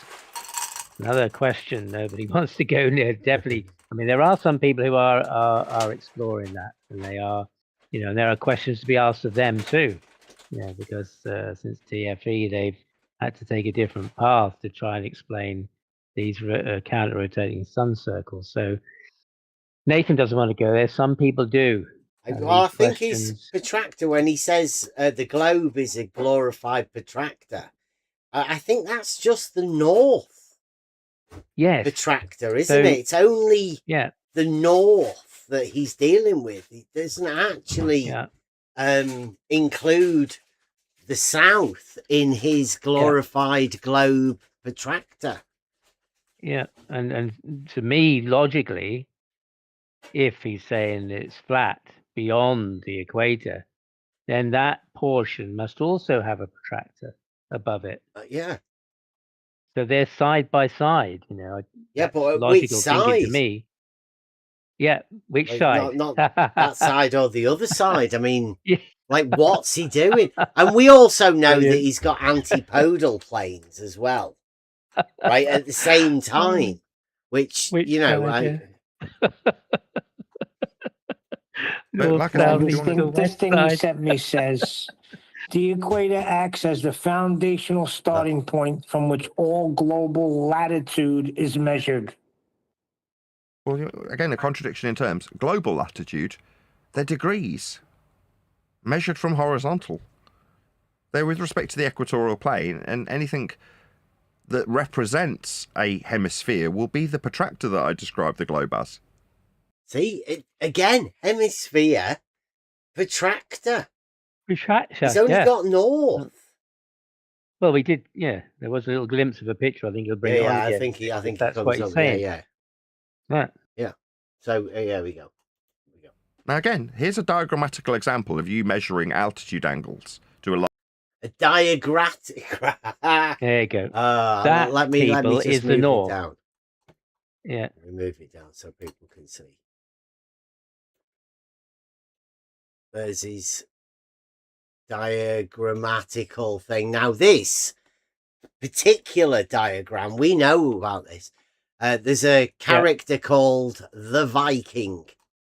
And or Tackmind. He goes by a few different things. And he models these things for Shane and Alan and their model, their new flat Earth model that they've got. And obviously for Nathan Oakley.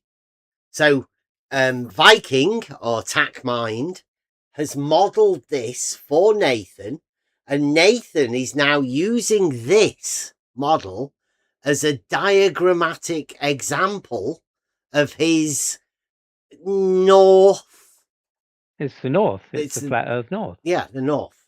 Or it's centered around the north point in the beginning, right? In the there's center. Polaris there. Yeah, at the center. Yeah, that's well, the 9 he's talking about. But and the I don't biggest know, circle all of these there, little yellow dots, are they Polaris? in his diagrammatical thing? Like, is that how you're measuring the angle from the center? Like, what are these yellow dots in his diagrammatical? Let me go back again. Let's see what Nathan says. Light in the sky represents a hemisphere will be the protractor that I described the globe as. Now again, here's a diagrammatical example of you measuring altitude angles to a light.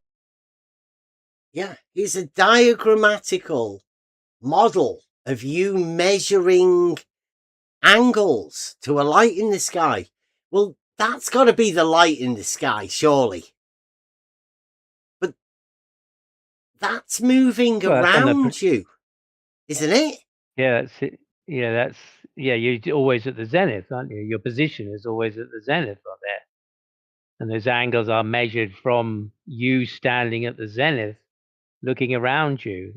Whereas Nathan was describing moving from the biggest circle, so that would be the outer edge, towards the center point, measuring angles. That's not you, is it? I mean, like here, where this 0 is, that would be where you were stood measuring your angle. But if you were stood here and this is where the light in the sky is, well, you obviously wouldn't measure a 0 angle when you're here. Because it would be up here. Yeah. So how can that possibly be, Nathan Oakley? How can this diagrammatical model that Viking or TACMind has given you, how can this be what you say it is? Let me go back again. Listen to what he calls it. A hemisphere will be the protractor that I described the globe as. Now again, here's a diagrammatical example of you measuring altitude angles to a light in the sky with respect to a plane where you can easily visualize that which I described earlier.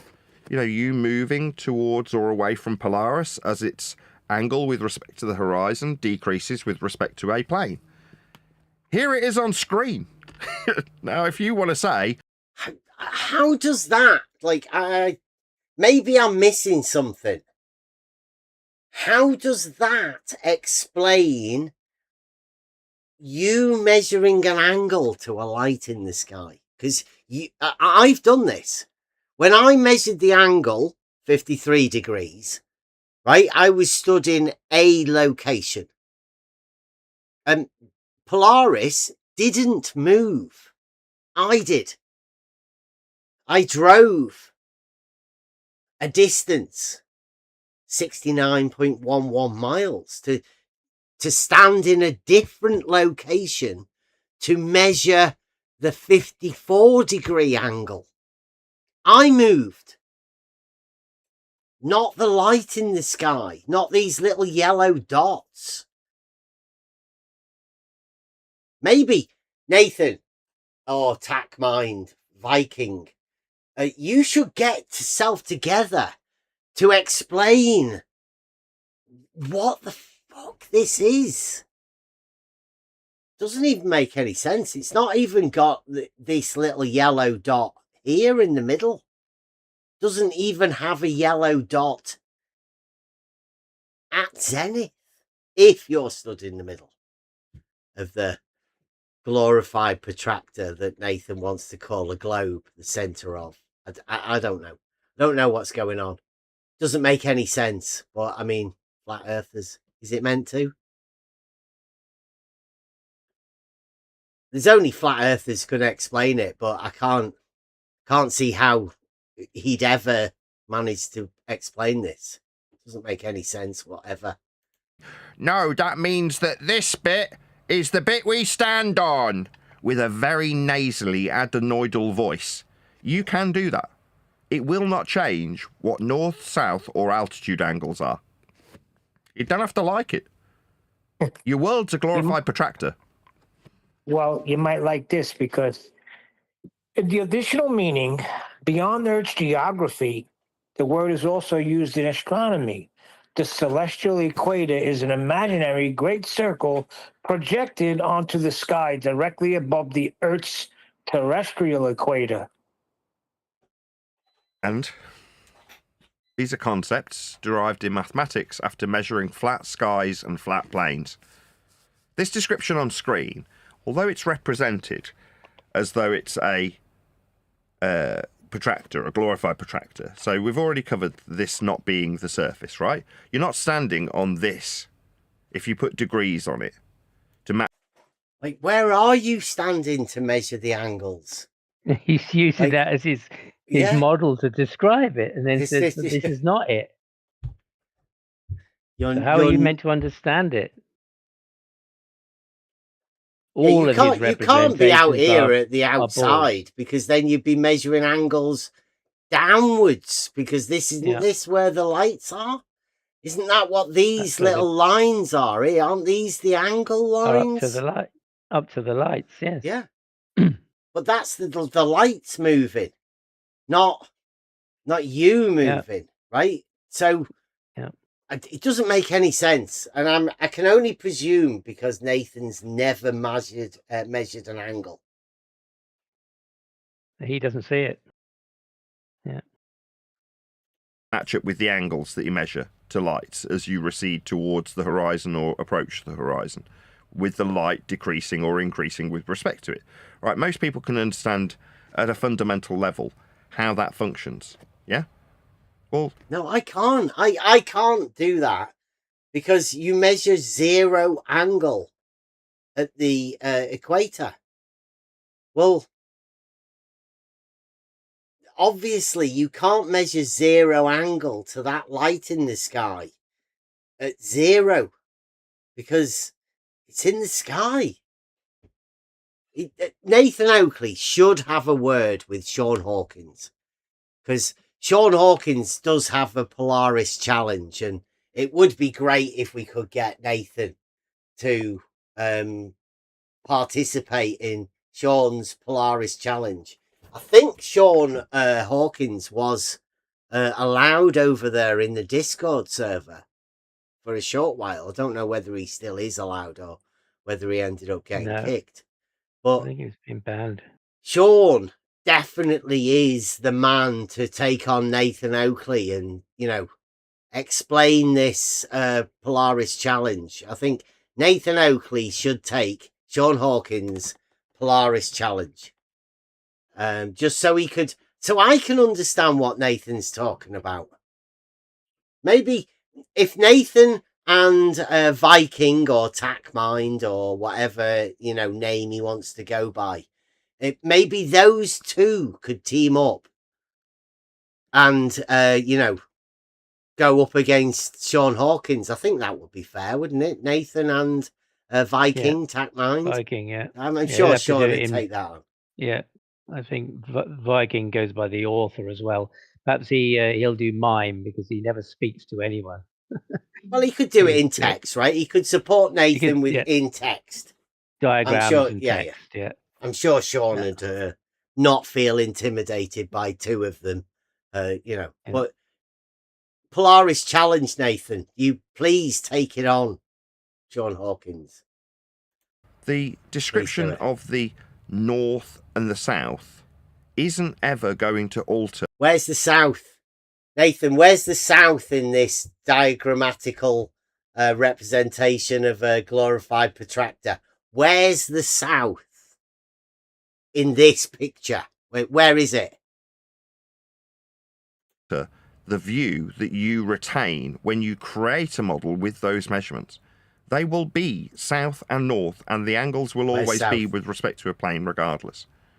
So it's just a fantasy that the extended celestial sphere with the equatorial plane and the celestial plane, which is what's on screen now, are anything other than flat Earth measurements of planes. That's exactly what they are.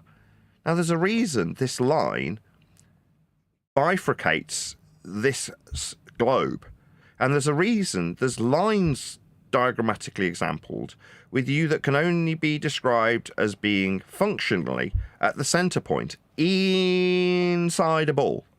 But these are mathematically derived conventions. The foundations for them are flat. Yeah, we're not bothered about the mathematical representations. We're talking about what happens in reality here. And I think people should join together. If we 69 the globe, then we can come up with some real measurements that then we can put together to, make a model. But you're best off keeping away from mathematics, apart from, adding your numbers up. So try and keep it as much in reality as possible. Anything else?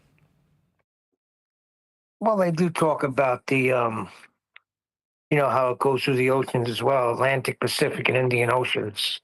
I mean, obviously, those are curved, Nathan. What? I mean, obviously, those oceans are curved. No, I mean, we've got planar surfaces that... Is Neil joking here when he says that? Is he just sort of baiting Nathan? describe the surface, the equatorial and extended celestial plane with the glorified protractor of the globe Earth and celestial sphere wrapped around that plane, or those planes if you describe equatorial and extended celestial planes of reference that reference the ground. That's how you diagrammatically draw out the two-dimensional areas of equal altitude. That's how you measure angles with respect to the planar surface for the positional information with coordinates. These are all flat Earth by prerequisite and by measurement. The conventions only exist because we've measured Earth flat. Oh dear. This is getting him very upset, Nathan, because you're not explaining why the climate is different. It's consistently warm in tropical climates, and that only makes sense on a globe. This cannot happen on a flat Earth. Okay, so we've gone into the thing. ECV's taken over. They've had enough of that. But I mean, it's only Wednesday. It is my birthday. Thank you very much, Nathan. I'm really thankful that you've laid out perhaps one of the best arguments I think I've ever heard. The measured flat destructive dichotomy. You've laid it out. I don't want to give too much away. I'm hoping that other people might be able to form these arguments of their own accord. Obviously, Elder Bear's argument is going to come out, but I would like somebody else to come up with it as well first. It's already been wrote out. There's a website on the level.live. The measured flat destructive dichotomy. It's on there. Has a page of its own. It's about to be developed into a stronger argument. Nathan Oakley perhaps might be able to help us out with it in explanation of the argument. Maybe even we could end up getting Nathan to voice it. Possibly. We're not paying him though. Well, no. So, if anybody's out there, if you're listening to this is, I think, this is a man on the brink of a mental breakdown, because for 10 years, he's, at first he believed that the earth was flat, but recently he's, got rid of that belief. I say recently, it's probably a couple of years ago now when he stated that. But he dismissed all of his belief. And he obviously has no knowledge. So what happens to a man with no belief and no knowledge in his self-proclaimed subject matter expertise in a thing that doesn't actually exist? The earth is self-evidently not flat, but Nathan's put himself in a position where he has no belief but he's got nothing else. He's got no argument, no debate, no ability to do anything himself. He's just going off the words of other people. And he can't even state his own case. And the people he has around him believe he's the GOAT with no ability to communicate anything. Yeah, he says he knows the Earth is measured flat without having any knowledge of any measurements. And I don't know how that's possible.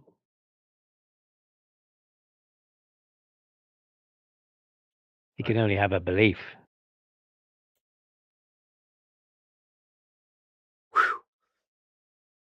I'm gonna let me get a tune. I did one a fair bit ago. What we're doing is, what about what it is? Yeah. This is a song about Parmenides, but really it's about stating a claim. What does it take for you to say it is?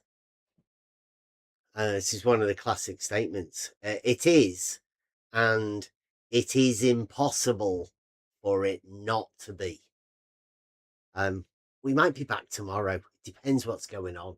I think, you know, if Nathan starts reacting to this, this may snowball.